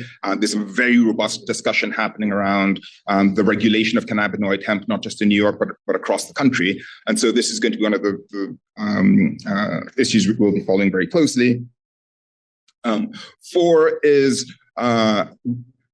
the decisions on the administrative postures, specifically within the DEA and the DOJ, around issues like interstate trafficking of cannabis, diversion out of legal regulated markets, either into unregulated markets or into other legal regulated markets. In many respects, there's been a bit of an arm's length relationship between the states and the federal government on enforcement actions against interstate trafficking, particularly interstate trafficking of legal product. We don't know yet how the new administration is going to view these issues, but that's another issue we're going to be looking at quite closely.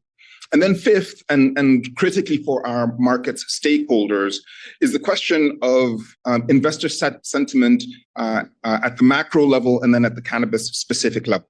Obviously, a very tough loss for the legalization initiative in Florida, which fell 4 points short of the 60% vote needed to pass. So it got a majority, but still didn't pass.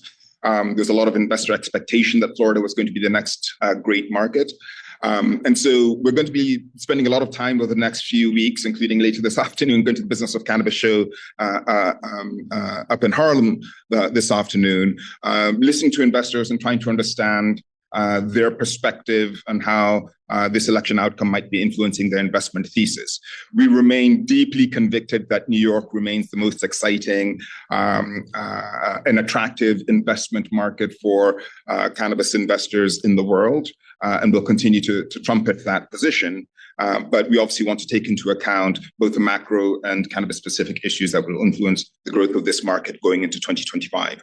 So no specifics yet on some of these questions, but just wanted to let you all know some of the things that we're going to be paying close attention to. So switching gears a little to the seed to sale implementation update. We've been talking about this for a very long time, and I'm very excited to announce that next Monday, November 18th, we will be sending out an email to all of our licensees with details on how you can begin to prepare for the deployment of seed to sale within your business. We have completed user testing of the seed to sale system. All things are essentially go at this point from the officer's position. So following the directive in cannabis law, section 78 of cannabis law, which directs us to implement a traceability system to ensure product is being followed through its life cycle in our market. We're very excited to announce that next Monday, licensees will receive instructions on how to begin preparing for the onboarding of their businesses into the seed to sale system. Additionally, there will be details shared next week that will explain how the disbursement of the first $250,000 worth of seed to sale tags will be managed. We'll explain in the email and the correspondence that you receive how those allocations will be managed. But we are heartened that we were able to receive the budget to help support our licensees as they transition to this platform. This is really critical both to support industry-wide operational efficiency, but also ensure that we can continue to monitor the flow of product in this market. Candidly, we hear from a lot of our licensees that the administrative burden of the manual reporting has been really heavy. And so we're quite keen to gain some of the efficiencies that deploying the seed to sale system will afford our licensees. So coming soon to an email inbox near you, please pay attention to the email, follow the instructions there. Your selected technology providers will have 60 days, or you'll have 60 days to direct us to the technology providers that you'll be using to support your integration and reporting into the seed to sale system. We're also thrilled to announce the launch of the Processor Type 3 license. This is the branding license that we've also been preparing for quite a while. So just taking a step back to recall why this license was conceived and why we think it's going to be so important as we grow this market. There were quite a number of businesses, stakeholders in this ecosystem who didn't necessarily want to be plant-touching businesses. They didn't want to be growing cannabis. They didn't want to be running complex extraction, but they had a vision for a brand that they could build in this market and wanted to work with partners in a way that enabled them to do that. So they wanted to kind of engage in white labeling agreements in a way that allowed them to deploy into New York. Without the ability to get this type of license, a non-plant touching license, it meant that a lot of these prospective brands that wanted to enter the space would have to enter other type of contractual agreements with their suppliers, often tripping that true party of interest threshold, making them stakeholders in their suppliers' businesses, which in many cases was uncomfortable for both sides. The cultivators or processors didn't necessarily want these brands to be stakeholders in their licenses. And the processors wanted more flexibility to operate as they would like in the market without being beholden to a single licensee. So this this Type 3 branding license will essentially allow these brands to get licensed in New York without necessarily having to touch the products. And we think this is going to be catalytic to expanding the brand options, the brand opportunities in New York. Critically, this doesn't add capacity to the market. So if anything, the entering of these brands into the space will help draw down some of the excess capacity that we might be seeing. It will support sell-through, not create capacity that then stimulates price-based competition on the wholesale side. And so we've been quite comfortable with the idea that we welcome brands to come into New York. We welcome brands that don't want to grow or process. And in doing so, we're not going to be expanding capacity, but we are going to be expanding consumer options at the retail side. So you will be required to report your true parties of interest as every other licensee is required to do. But we are officially opening this licensing for applications, and we're keen to see more brands entering and competing in this space.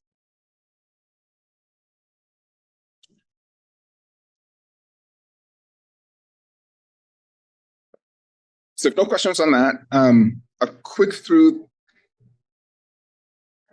I'm sorry. We're not taking questions from the public. So I'll quickly run through the licensing update. I think Pat has covered most of this already. But I will note that, just immense shout out to the licensing team who have been working furiously to get through the November queue. 1,600 applications reviewed so far, roughly 400 left in the queue, and over 1,000 dispensaries currently, or 1,000 dispensary locations receiving proximity protection and counting. We'll continue to stress, please check your emails, your junk folders, your spam folders, your spam filters for emails from the office. We continue to have cases where people say that they missed a mission critical email from the office, and that implicated the deadlines which they were being held to. Unfortunately, there's not much we can do in those situations. So please pay attention through all of the channels which the agency is communicating with you.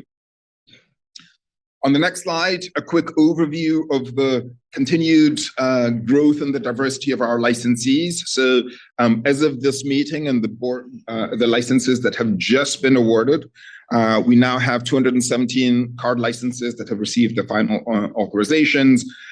We have 95 provisionally approved retail dispensaries, so folks who are in the process of getting their locations. And then nearly 200 adult use cultivators, 256 processors. Very excited about the 219 micro businesses. So we are finally seeing the micro business as a cohort get their doors open and make their mark in New York. and the magic number of 273 adult use dispensary licenses now issued. And out of that, in total, over 230 doors officially open and counting. Last week alone, I think we opened nearly a dozen dispensaries. So a very exciting pace that we've been able to maintain coming into the fall. We'll close this part of it with a map of our state distribution of licensees. So on the next slide, you'll see where just goes to tell you how quickly doors are opening. This was done a day and a half ago, and we're already beyond this 229 number. But you are starting to see a bit of momentum picking up in the number of stores opening upstate. So 99 downstate, meaning the city, the boroughs, and Long Island, 130 upstate, but really good balance and continued expansion across all of the major state regions. We're continuing to work furiously to get as many doors open as we can through the end of the year, but we recognize there's still an immense amount of work still to do, and we're committed to doing that work until we have these doors open and we have this market nearing maturity. So with that, I'll turn it over to Tabitha Robinson for the social and economic equity update. Hello again. As I present today's numbers on social and economic equity, I also want to provide a bit of context given the feedback that we've received on the performance of our C licenses. So 54% of adult use licenses are C-owned. This continues to keep us ahead of the statutory goal, which is set at 50% of licenses. Women-owned businesses at 44%, minority-owned businesses at 38%. That's been pretty consistent over the past several months, and those two groups remain the largest amongst our C categories. Now, as we think about why that might be, two reasons in particular stand out. One is the ease of documentation, right? In terms of demonstrating to the office that you are a minority-owned business or a woman-owned business, under our regs and under the law, this was a relatively simple process, did not require as much documentation, let's say, as the other categories. So we recognize that a lot of applicants took this route because of the ease. Secondly, there's also a long-standing history within the state, and I'd say amongst the broader public, of understanding what it means to be a minority-owned business, what it means to be a woman-owned business. So when we look at these numbers, we also see the ways in which the public was able to quickly get up to speed around these categories and quickly demonstrate to us that they qualified. When we look at distressed farmers, which is 6% of our C population right now, we recognize that that number is low given the cohort of cultivators that we have across the board. Now, the distressed farmer definition, as provided for in the cannabis law, is pretty strict in terms of what requirements are needed for our applicants and our licensees. So things like Schedule F, right? Certain tax forms, operating losses for X amount of years. What we're doing in the C team right now is really trying to take a deep dive to understand if there's a disconnect and where that might be in terms of our licensees' abilities to easily qualify as distressed farmer. Service disabled veterans is at 7%. Now, for context, the state of New York has 0.25% of its small businesses are service disabled veteran owned businesses. So less than 1% of New York State's businesses would fall under this category. We're very proud that we've been able to stay ahead of the state average. However, New York State has many more businesses beyond cannabis. So when you look at the absolute number, there are a greater number of service disabled veteran owned businesses in the state relative to just the cannabis industry. We're looking into ways that we can continue to grow this SDVOB bucket, especially as the larger pie grows. We have a service disabled veteran-owned task force that helps us develop outreach materials, educational materials, and keeps us accountable in terms of our licensing goals. The second thing I'll say here is that the majority of our service disabled veteran-owned applications came through the December queue. And as we've discussed today, we've stayed mostly within the November queue. So we're hoping that as we turn towards December, this number will grow substantially. The same can be said for our CDI category, which is currently at 5%. right? The bulk of our CDI applications also came through the December queue. Now recall, especially amongst retail, the December queue, you do not need to show proof of property for the December queue. So we have a much larger application pool within that queue. And as we move there, we hope to see and intend to see stronger CDI representation. Now, we've also received feedback on intersectionality. You know, what happens when a licensee qualifies for all 5 of these categories? The way that the system is currently built, and this is due to technological constraints, one business can only qualify for one category. We are currently working with our partners at ITS to build out that multiplicity. For example, you may have a business owner who is a woman, a minority. She's also a service-disabled veteran-owned business. She is a distressed farmer, and she's from a CDI. Ideally, we want her to be counted in each of those categories at a total of 5 times. So that is the direction that we're heading in now. As we move towards that capability, we'll be reaching out to applicants and licensees for them to provide us with paperwork for the other categories that they may qualify for. So we encourage everyone to check those emails, respond to those emails, and get us that paperwork. Not only because it helps our reporting, but also because, especially as we move into these later phases of licensing and programming, there will be C group specific programming, right? That particularly addresses the needs of a distressed farmer, which in certain regards may be different from the needs of a service disabled veteran and so forth. So we encourage applicants and licensees to respond to those emails, cure any deficiencies for other categories that you may qualify for, just so you can be a more active and a broader participant in our industry. Next, we have C across the supply chain. This number, these numbers haven't changed too much from last month. We do see an uptake in our adult use processors. We attribute some of that to the issuance of the Processor 3 license, which John just mentioned. Strongest representation amongst our adult use retail dispensaries, and that's across all of the various C categories. So our service disabled veteran-owned businesses tend to be most interested in this retail dispensary license, as are our minority-owned businesses, our women-owned businesses. So we continue to expect that number to remain where it is, but very interesting to see what will happen once we move into the December queue and the requirements start to change. Happy to answer any questions.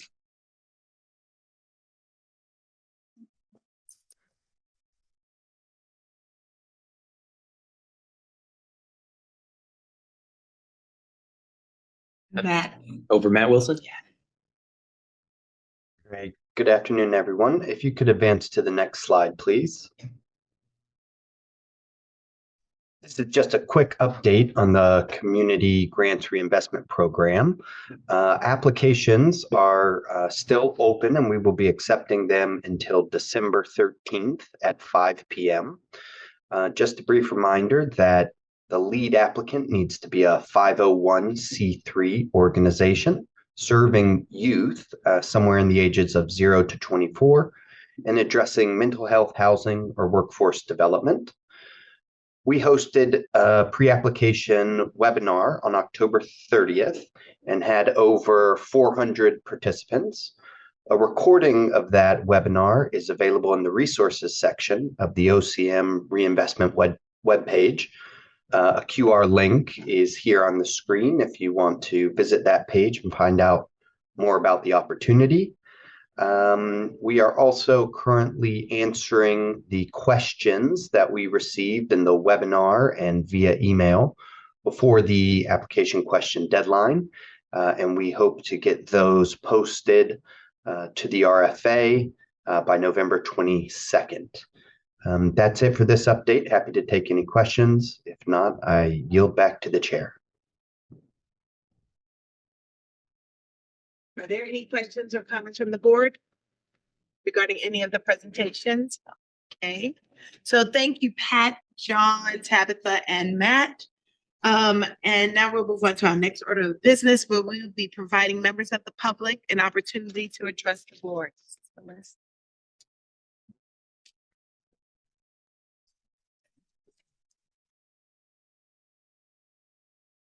Okay. Here. If you give me 1 second, I'm just getting our first speaker. Okay, so I just want to remind everyone that so what I'm going to inform you, we have an extremely long list here.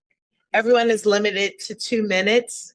Please do not exceed the time that you've been afforded, because we're looking at approximately another hour just to hear everyone's comments.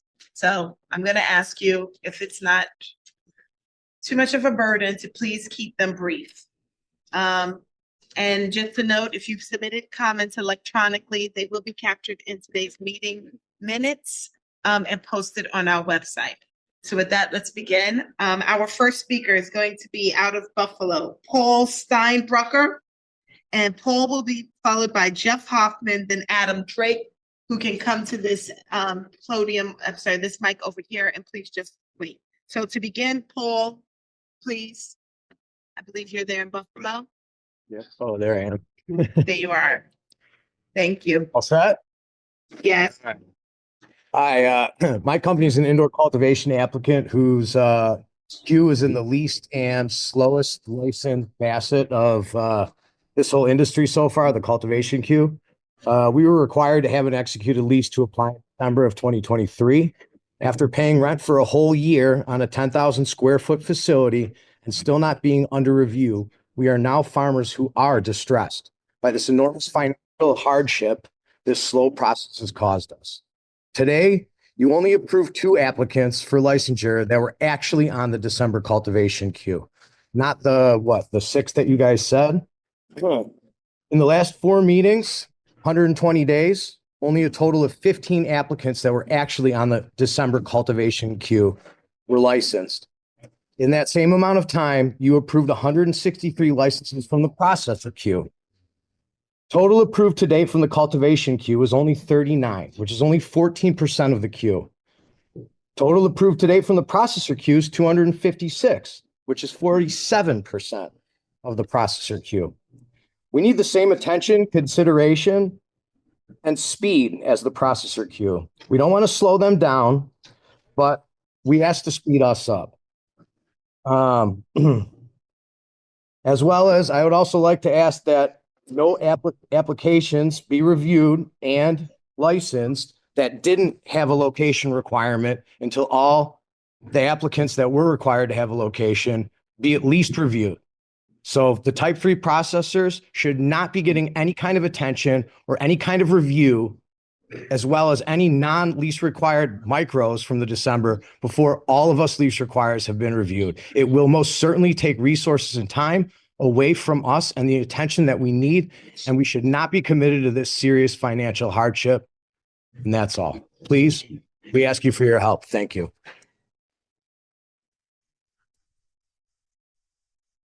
Thank you, Paul. Now we'll have Jeff Hoffman, followed by Adam Drake, then Larry Bragalia, sorry. Good afternoon. Thank you very much. My name is Jeffrey Hoffman. I'm an attorney here in New York City. I want to thank the board very much for awarding licenses to my clients today. In particular, I'd like to point out one that was the result of an application that had previously been voided. It was then re-reviewed and correctly unvoided. I believe we have a rash of these. I have several other clients that I believe were improperly voided.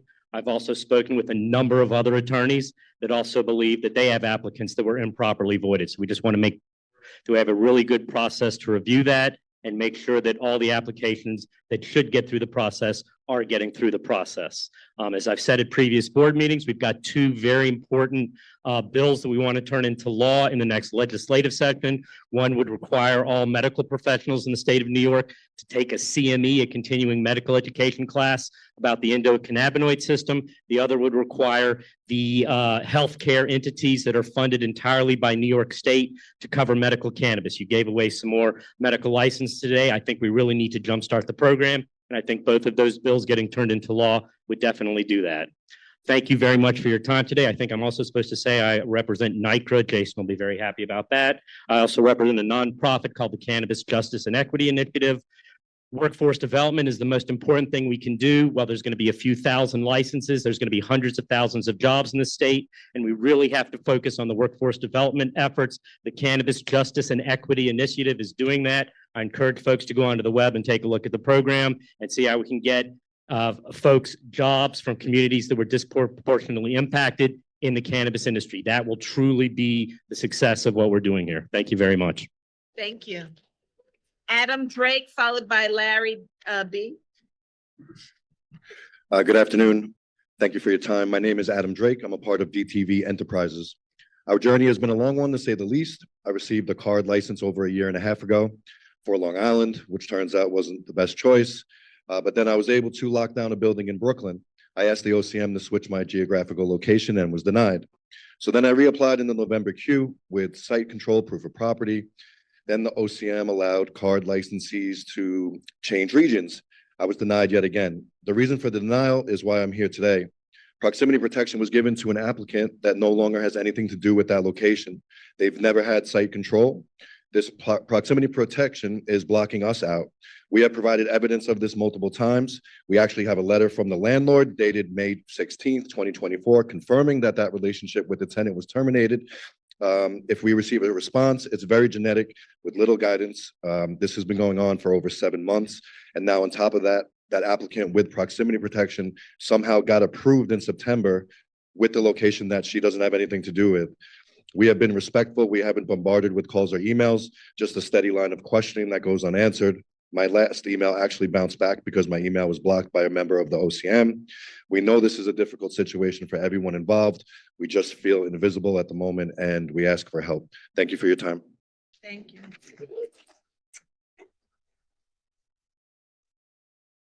Hi, all. Just adding to Adam Drake, my partner, Adam Drake. My name's Larry Brigaglia. I'm a proud partner of DTV Enterprises. We are just as involved, as you know, and I'm here with my team to seek answers out of frustration. We have site control since last October, and we continue to pay rent. The community board too approved us last December, and we are anxiously waiting for a response from the OCM.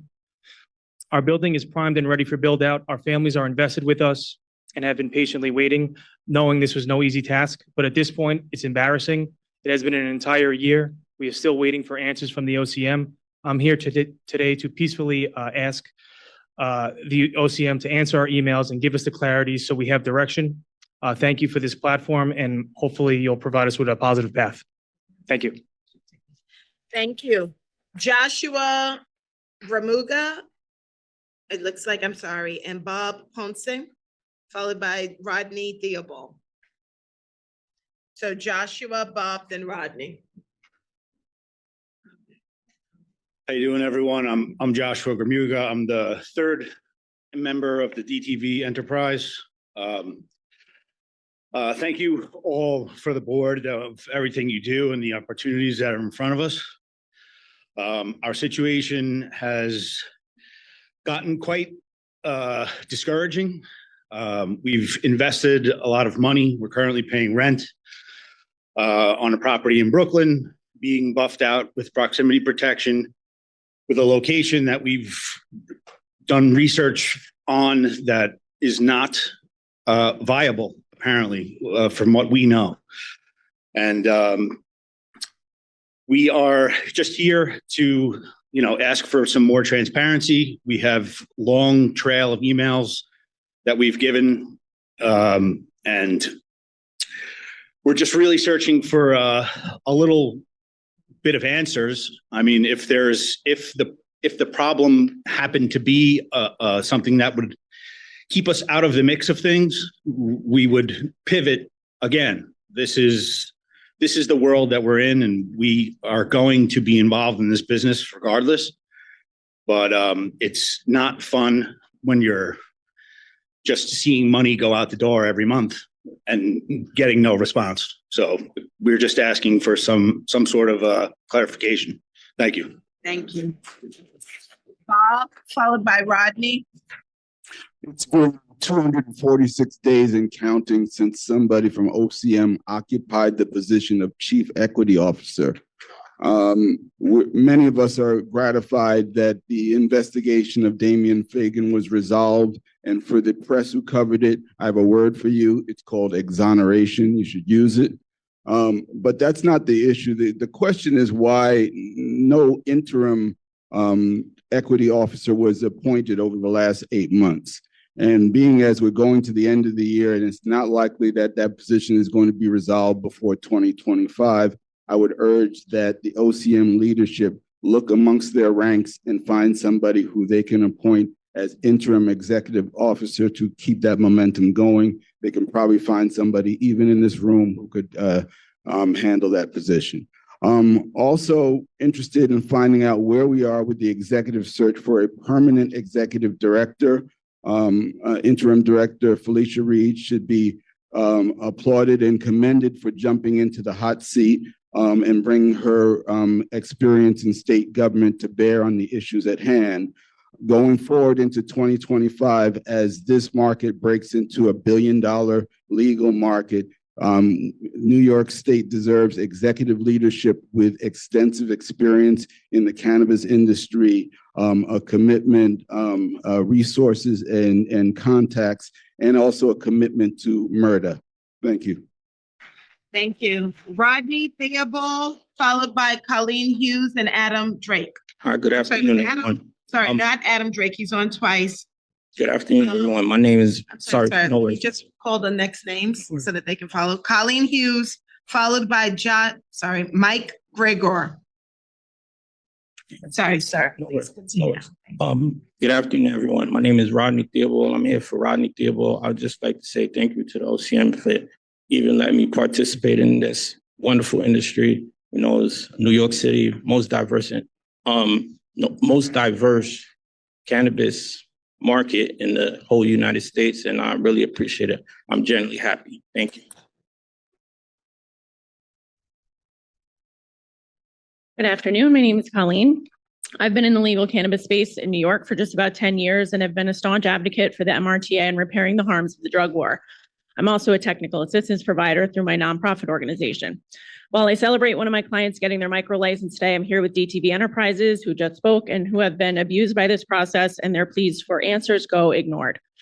We have sent several well-documented packets of information showing the property that buffed my clients out of their 1,000 square foot area in downtown Brooklyn proved that the applicant, which was allowed to hold proximity protection over everyone in that area for not just the 30-day cure period, but for over 7 months, didn't have an active lease and had no claim to the property.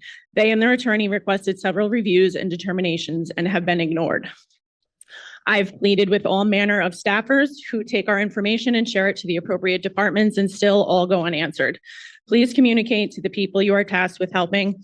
This is unsustainable for an industry rollout and for a regulatory body. Need a better process for meeting with applicants like my clients and triggering and triaging the shortcomings of the licensing appeal and request for determination processes. Thank you. Thank you. Mike McGregor, followed by Audrey Bonanno, and then Cheryl Murray Powell. I'm sorry, is that Audrey? Yeah. Thank you. So Mike, followed by Cheryl Murray Powell, then Leslie Rodriguez. Please, sir. Dear OCM, thank you very much for all of your work in creating what has become one of the most diverse and interesting cannabis markets in the United States. I run Soft Power Sweets. We have a type 2 processor license in the Hudson Valley. Over the summer, we won the best edible in the state for our solventless live rosin, and immediately demand spiked and has not calmed down. What has calmed down is the availability of live rosin in this market. We have applied to transfer our type 2 license to a type 1 license in order to be able to process more material to create the kind of product that New York State is currently looking for. Our legal counsel and people that we've spoken to in the OCM believe that it's within the existing rules to allow such upgrades without changing the regulations. It just needs a framework. The recently released framework for changing site locations was incredibly efficient once released. We implore you to use a similar structure to allow people who are already making products that are loved to be allowed to upgrade their status to produce the kind of products that they are being demanded for. This is a unique request, and that'll make both consumers and cultivators happy. More extraction options means that cultivators will be able to get cheaper, quicker extractions, and those reduced costs will funnel directly down to consumers, which will lead to less expensive products. This is a win-win. Please act. Thank you. Cheryl Murray Powell, followed by Leslie Rodriguez, then Michelle Lopez. Yes, good afternoon to everyone, to the OCM Cannabis Control Board, to the OCM staff, and our wonderful cannabis community. My name is Cheryl Murray Powell, Esquire. I'm a cannabis agricultural dietary supplement trade, psychedelics, and regulatory attorney. I've been practicing cannabis law for 9 years. And first thing I want to note is I want to thank the OCM for approving the extension for the CAURD licensees. There's been a lot of conversation about that. And of course, the right thing was done in the extension for these individuals. Also want to say thank you for recognizing the distinction of the micro business with regards to finding locations and the type of cannabis products that they will have in the micro business locations. This is especially important for our legacy community some people were not eligible for the CAURD license application because they didn't have the 2 years of a business. So their first opportunity was in October, and many of them chose a micro business license. So they would not be given the additional hardship with regards to identifying a location. So this is, you have our heartfelt thanks for taking that into consideration today. It is also important to our faith-based community where many of them have also chosen a micro-business license because of the need to control the chain of custody. As Rastafari, this is especially important to us. So thank you for recognizing that distinction for people who chose a micro-business opportunity so that they do not have this as an additional hardship. And it's good to see that more licenses were given today. We're moving through the November queue, and it's exciting times for the people that I support as clients, whether they are pro bono clients or they're paying clients. So thank you, OCM, and thank you for all the work that the staff is doing today. Thank you. Thank you. Leslie Rodriguez, Michelle Lopez, then Walter Iwachu. Lopez. Michelle, yes, you're after Ms. Rodriguez. Thank you. Good afternoon, members of the Cannabis Control Board and the OCM. My name is Leslie Rodriguez. I'm a 100% minority woman-owned business in the November queue, social equity and economically impacted, and also living in a community disproportionately impacted by the war on drugs. This license was made for people like me. I am number 140 in the November queue, OCM Retail 23001466. I've been instructed by my examiner to submit my application that it would be passed through and a provisional license would be issued. This was back in April 1st. I received proximity protection, and for the last 7 months have gotten very little guidance, very generic messages as to what to do next, how to move in May 1st, I received a different location. I secured it with the lease, trying to change my proximity protection to my new location and have gone with no success. Very generic messages. I tried to even use the locator and my application number isn't in the Rolodex. I've secured a lease, $56,000, $18,000 a month. I've paid thousands of dollars in architectural plans, in lawyer fees, continuity plans, SOPs, all to have been waiting with no answer to what to do next. I would urge, please, the OCM and the board to review my application. I'm a social equity applicant. I scored in the 90 percentile, and I've gotten nothing from my examiner other than generic responses after seeking guidance. Please, I have literally every email, instructing me to do this, and so I want to submit it with my lease and everything else so I can move forward and be successful. Thank you. Thank you. Michelle, followed by Walter, then Dario Rodriguez. Yes. Hello, and thank you so much. This is my first time ever coming to give some form of a testimony, and I'm doing this today on behalf of, I'm saying this, individuals that are living with AIDS and HIV, individuals that are having also to take care of their mental health, and also individuals who are diabetics. And I'm going to be specific because I do research work, and in my work, I found there are entities, and I'm doing this work because I am also too in my 34th year of being diagnosed HIV positive. I've raised a baby. She's now 34.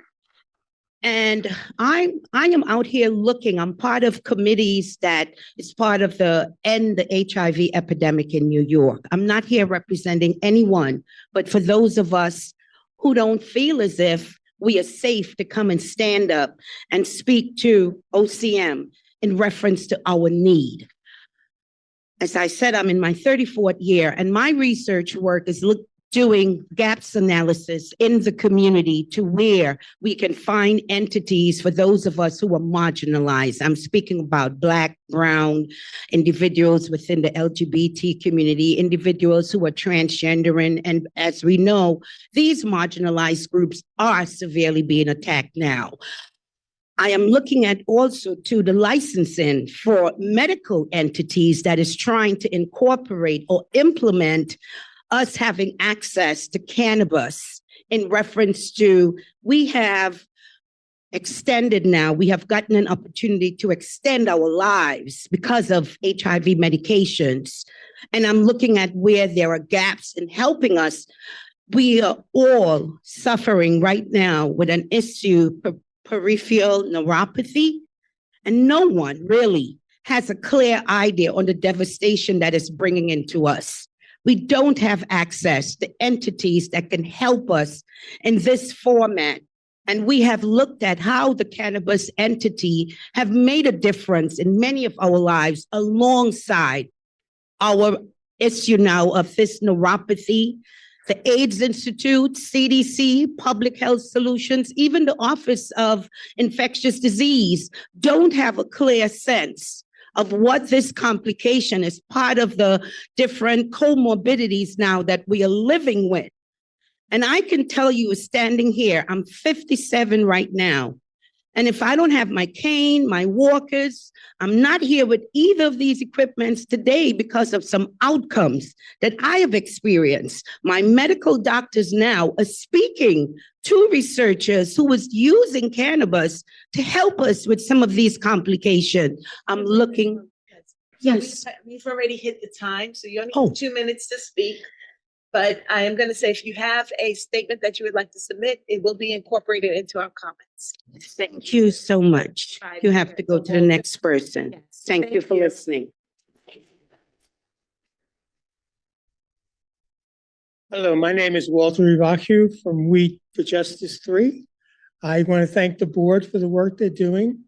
And I'm afraid John stole my talk about the advances in the legislation for DEA. So just thank everybody for the hard work and hope everything goes great for us. Thank you. Dario Rodriguez, followed by, I think this says CJ Segal Isaacson, then Vito Uniberg. Yes. All right. Hi, my name is Dario Rodriguez. First of all, I'd like to acknowledge the OCM board and say hello and thank you for allowing us as a community to come to these meetings so that we can learn more and be educated on exactly what's going on in the cannabis community. I come from an area where it is poverty stricken. One thing I would like to say is that I do appreciate you guys cracking down on a lot of businesses that do sell illegal use of marijuana. Some of the marijuana that is there is quite poisonous and it's actually harming people. So thank you very much for doing such a thing. The only thing that I will say is that I am on the December list, and I know the 4,556 other applicants would also like to know exactly what's going on, when that can be reviewed. And that's the whole reason why I came down here for that, because as long as I know the purpose that I have to bring to the cannabis community, I know there's several others that also want to have that opportunity of doing so. and they are waiting on that term. So the only thing I can ask for is if there's a way that you can put a blast out to certain people so that they can know that, hey, your time is coming up in your December queue, that would be greatly appreciated. Thank you very much. Isaacson, followed by Vito, and then Ed Sini. Hello, I want to thank the CCB and OCM that Growing Renaissance LLC has finally been granted its micro business license today. Okay. I am speaking both as the CEO of Growing Renaissance, a woman-owned company, and as co-founder of the Cannabis Farmers Alliance. I would like to point out that AUCCs were told that they would be processed first. OCM processed many of the general population's applications before the AUCCs. And of course, like many others have said, it took nearly a year for our application to be approved. AUCCs were also told that their applications would be considered separately from the general population of applicants and that they would not be on a queue. OCM put them on a queue. My company, Growing Renaissance, did not receive a letter of deficiency when other AUCCs did. After many tries, I finally reached a person in the OCM licensing department. It turned out our application had fallen between the cracks and had not been looked over for more than 5 months. Okay, we did receive our letter of deficiency quite soon after that. Getting a microbusiness or cultivator license is only the beginning for each small cannabis business. We need changes in the regulations if we are to have a chance to successfully compete with registered organizations and the multi-state operators that are moving into the market. Here are some changes to the regulations that would greatly help.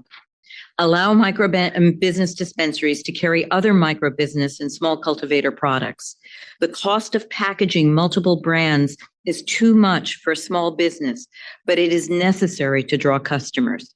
2, increase the allowed distance from the farm to dispensary from 25 to 100 miles for microbusinesses in rural areas. Much of upstate New York has opted out of dispensaries in their municipalities. It is extremely hard to find a viable location. 3, allow microbusinesses to deliver to customers without a brick and mortar store. That will help them enormously. Allow legal cannabis cultivators to change location and co-locate. OCM needs to create a process for this. Allow cultivators and microbusinesses to change license type from cultivation to micro or vice versa. OCM needs to create a review process for this. 7, eliminate the long waiting period for a small dispensary. Many people have spoken to that, so I'm going to cut that short so I can get the last point in. 8, increase the allowed microbusiness outdoor canopy size to 15,000 to 20,000 square feet. Thank you. Thank you. Vito, followed by Ed Sini, and then Shlomo Weinstock. Hey, how you doing? My name is Vito Uniberg, HB&V Enterprises. I'm here today. I'm an advocate for creating jobs in low-income neighborhoods. I lived in over 70 houses before the age of 15. My wife is a minority woman business enterpriser, and I have also opened up 3 medical facilities in low-income neighborhoods to help create jobs and put medical in low-income neighborhoods. These are all the neighborhoods that I have grown up in as a child. My application is for a retail dispensary. When I first put the application in, I was with Hempstead Village. I thought Hempstead Village would obviously be part of the big plan, but I was very disappointed that they were not. So I kind of got like pushed to the side, saying that your address is in the wrong area. So then I had another lease that I had purchased in Patchogue, which is a good area. I am just here because I'm still waiting on like getting a license. I was told I would get because when I did the application with somebody, they told me to take out the Patchogue and re-put the address that was in, so I get a what's the license called where you don't get the full operator's license. It's a provisional. Yes, thank you. So they told me you'll get a provisional license, but then when I read through the whole thing, I said, wait a minute, I want to be able to just have the building that I'm already paying for that's in a great area, so I could just be fully operational when my license is approved. Because then if I get the provisional, I'm going to have to start all over again, I feel like, at the beginning to get the approval for the building and stuff. And I'm like at that standpoint right now. I just need some help. Do During the comment period, we don't answer questions. Yes. However, I'm going to advise you, please speak to people in the room before Thank you you. leave. Okay, thanks so much. All right. Ed Sini, followed by Shlomo, then Kamel Jamal, sorry. Ed? Are you? You're not Ed, though. And where's Shlomo? He's next. You coming up with him? You're not speaking. So we got no Shlomo. All right, Kamel, you're up. I just came up to say thank you. You guys have done a great job for me and helped me out a lot and got me through the hard days. The emails started coming in when I started attending these meetings. So I encourage you guys to come up and speak your piece and be patient. Their jobs are difficult. Thank you again. And I congratulate you. Thank you.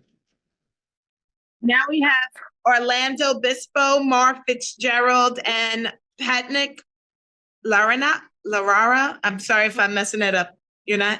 All right. So Peter Colavecchio will follow after Orlando, then Mar. Oh, Mar's not speaking either. Is Orlando here? Orlando is not. You're behind me? Nope.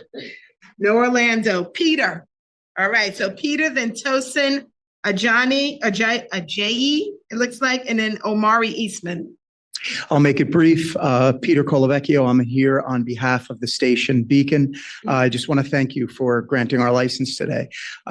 It does matter when you show up to these meetings. It does matter when you follow up with emails. Be persistent. They're working really hard. Thank you. Thank you. Tosin, followed by Omari, then Ellington Keys. Is Tosin here? Nope. Okay, thank you. Omari Eastman. All right, thank you. And then we'll be followed by Ellington Keys, then Colin Decker.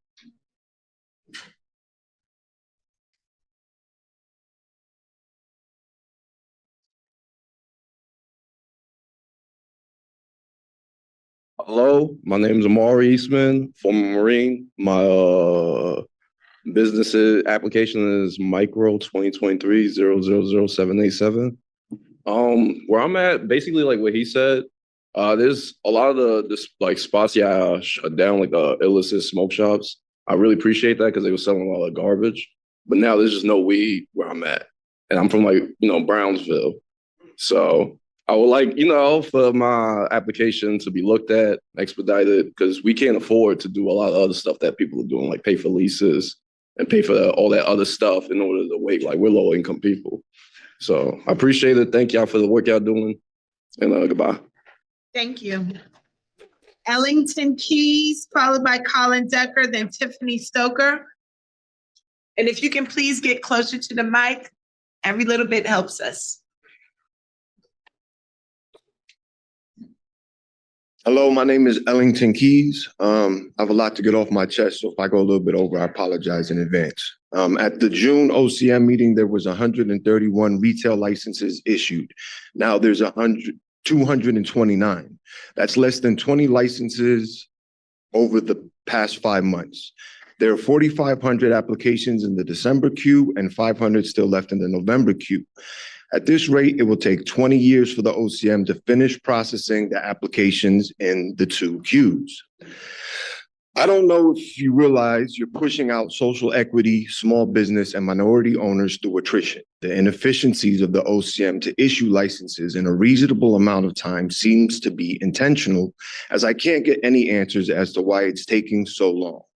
I emailed no less than a dozen New York politicians whose office reached out to the OCM on my behalf, only to respond to me saying they were unable to get any answers as to why or as to when I can expect my license.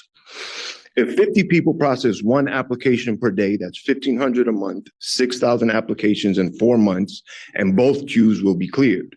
The OCM is not being asked to figure out how to time travel.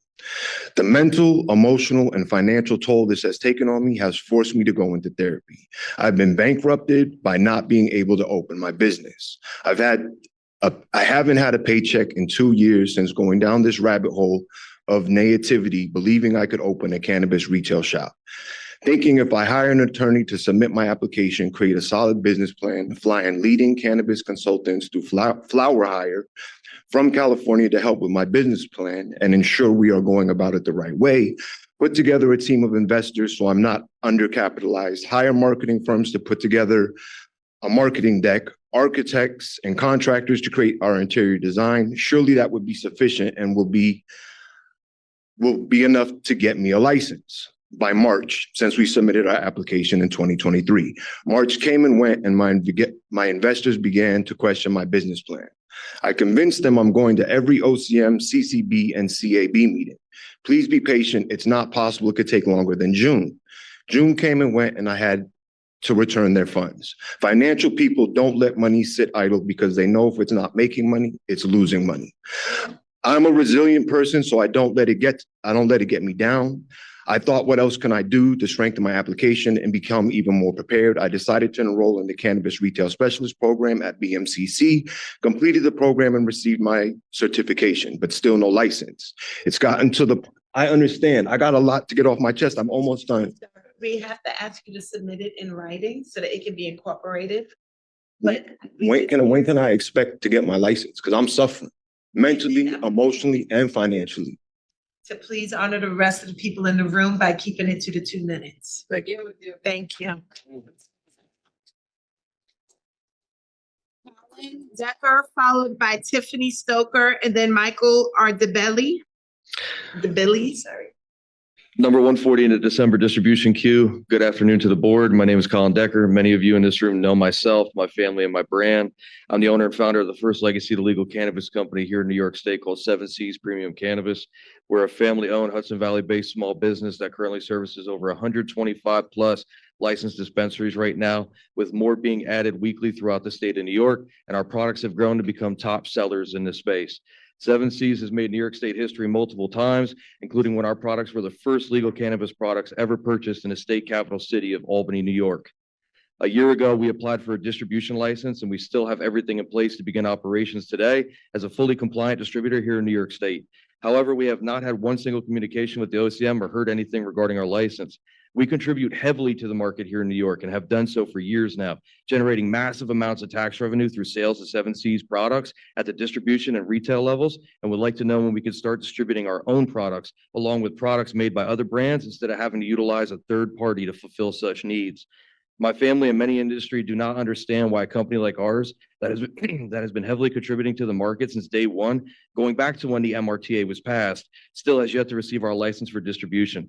Currently, our distro channel is more likely far and away greater than most distributors and is already in place. Our relationships with retailers are already existent and strong. Our products are already highly sought after by dispensaries and consumers across New York State, selling out rapidly with each release, allowing for instantaneous generation of revenue for our company and large amounts of tax dollars for the state of New York.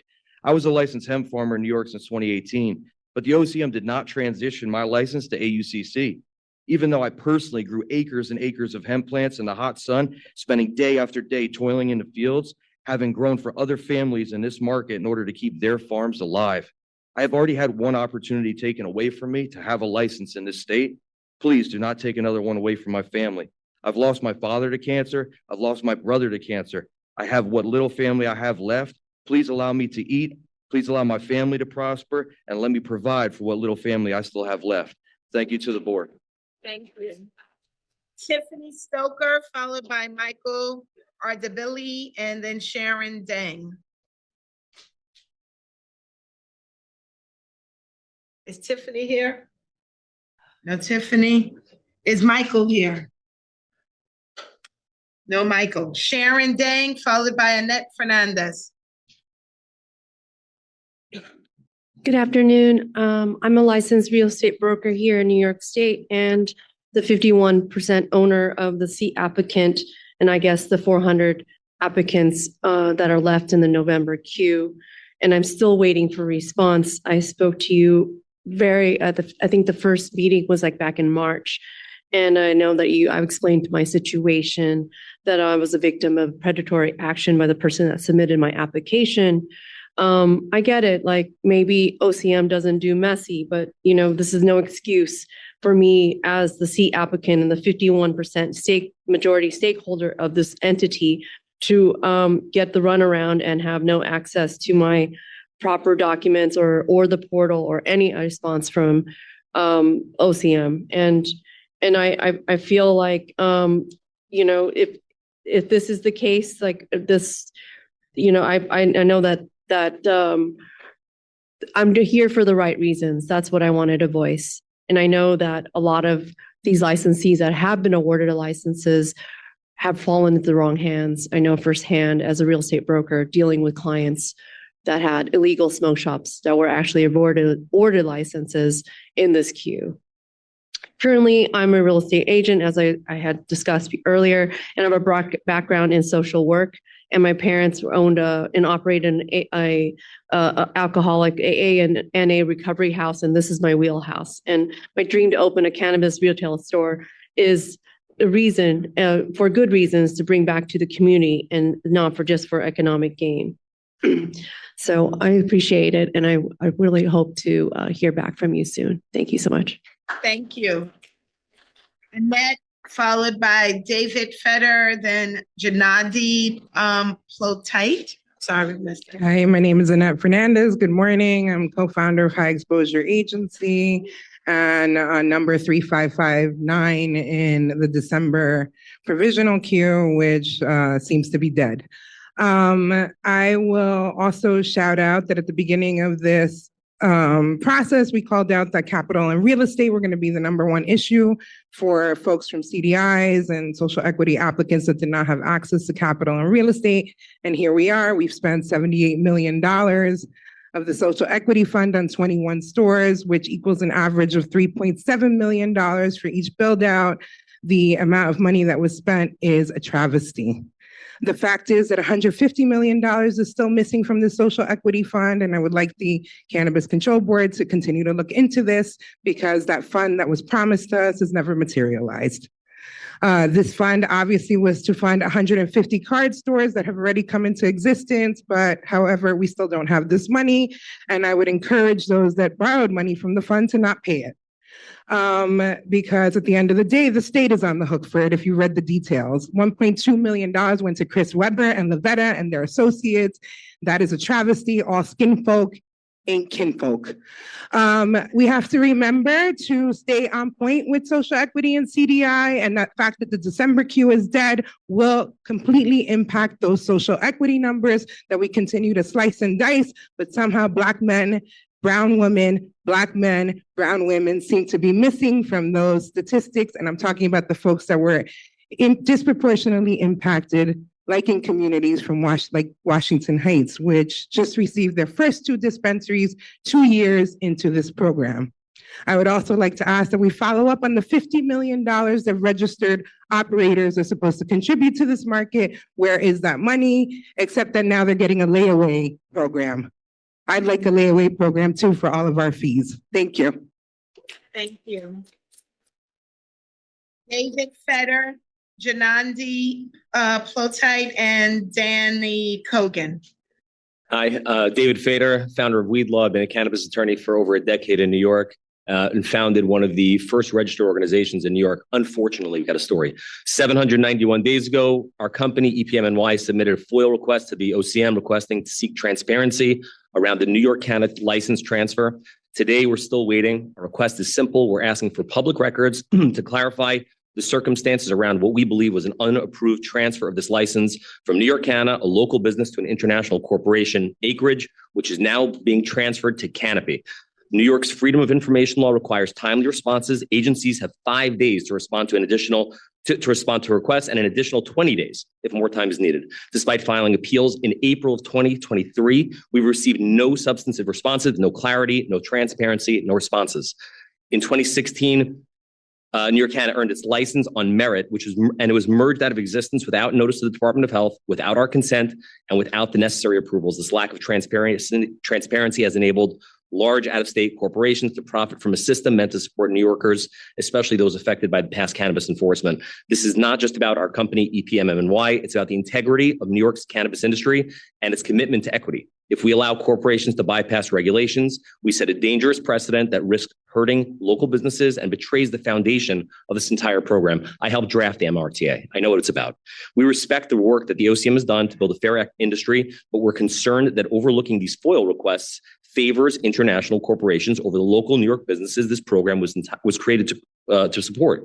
In light of this, we respectfully urge, please, the board to disclose the FOIL request documents so we can proceed with transparency and clarity. Let's keep New York's cannabis industry to its true mission. It's for the people. It's for us. Thank you so much for all your work. You guys are great. Thank you. Gennady? We have two, and then Danny. Gennady, and then Dan.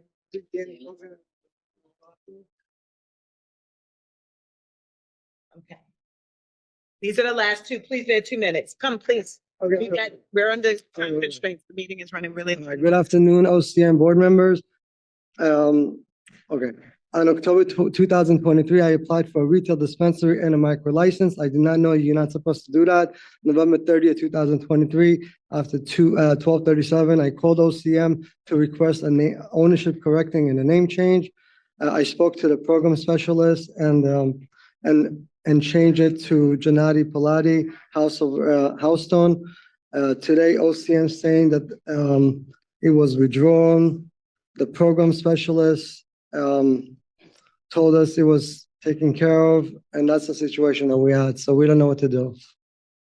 And So I'm unable to answer the question. I know, I understand. So Okay. yeah, so that's. All right. Thank you very much. So I just want to say thank you to everyone that has sat with us and stayed with us through the term of this meeting. We have on the screen here is contact information for the office. Please write it down. Please utilize this. We are definitively trying to process requests, concerns, and amendments that people have posed and presented to us. Use this information so that we can get responses as quickly as possible.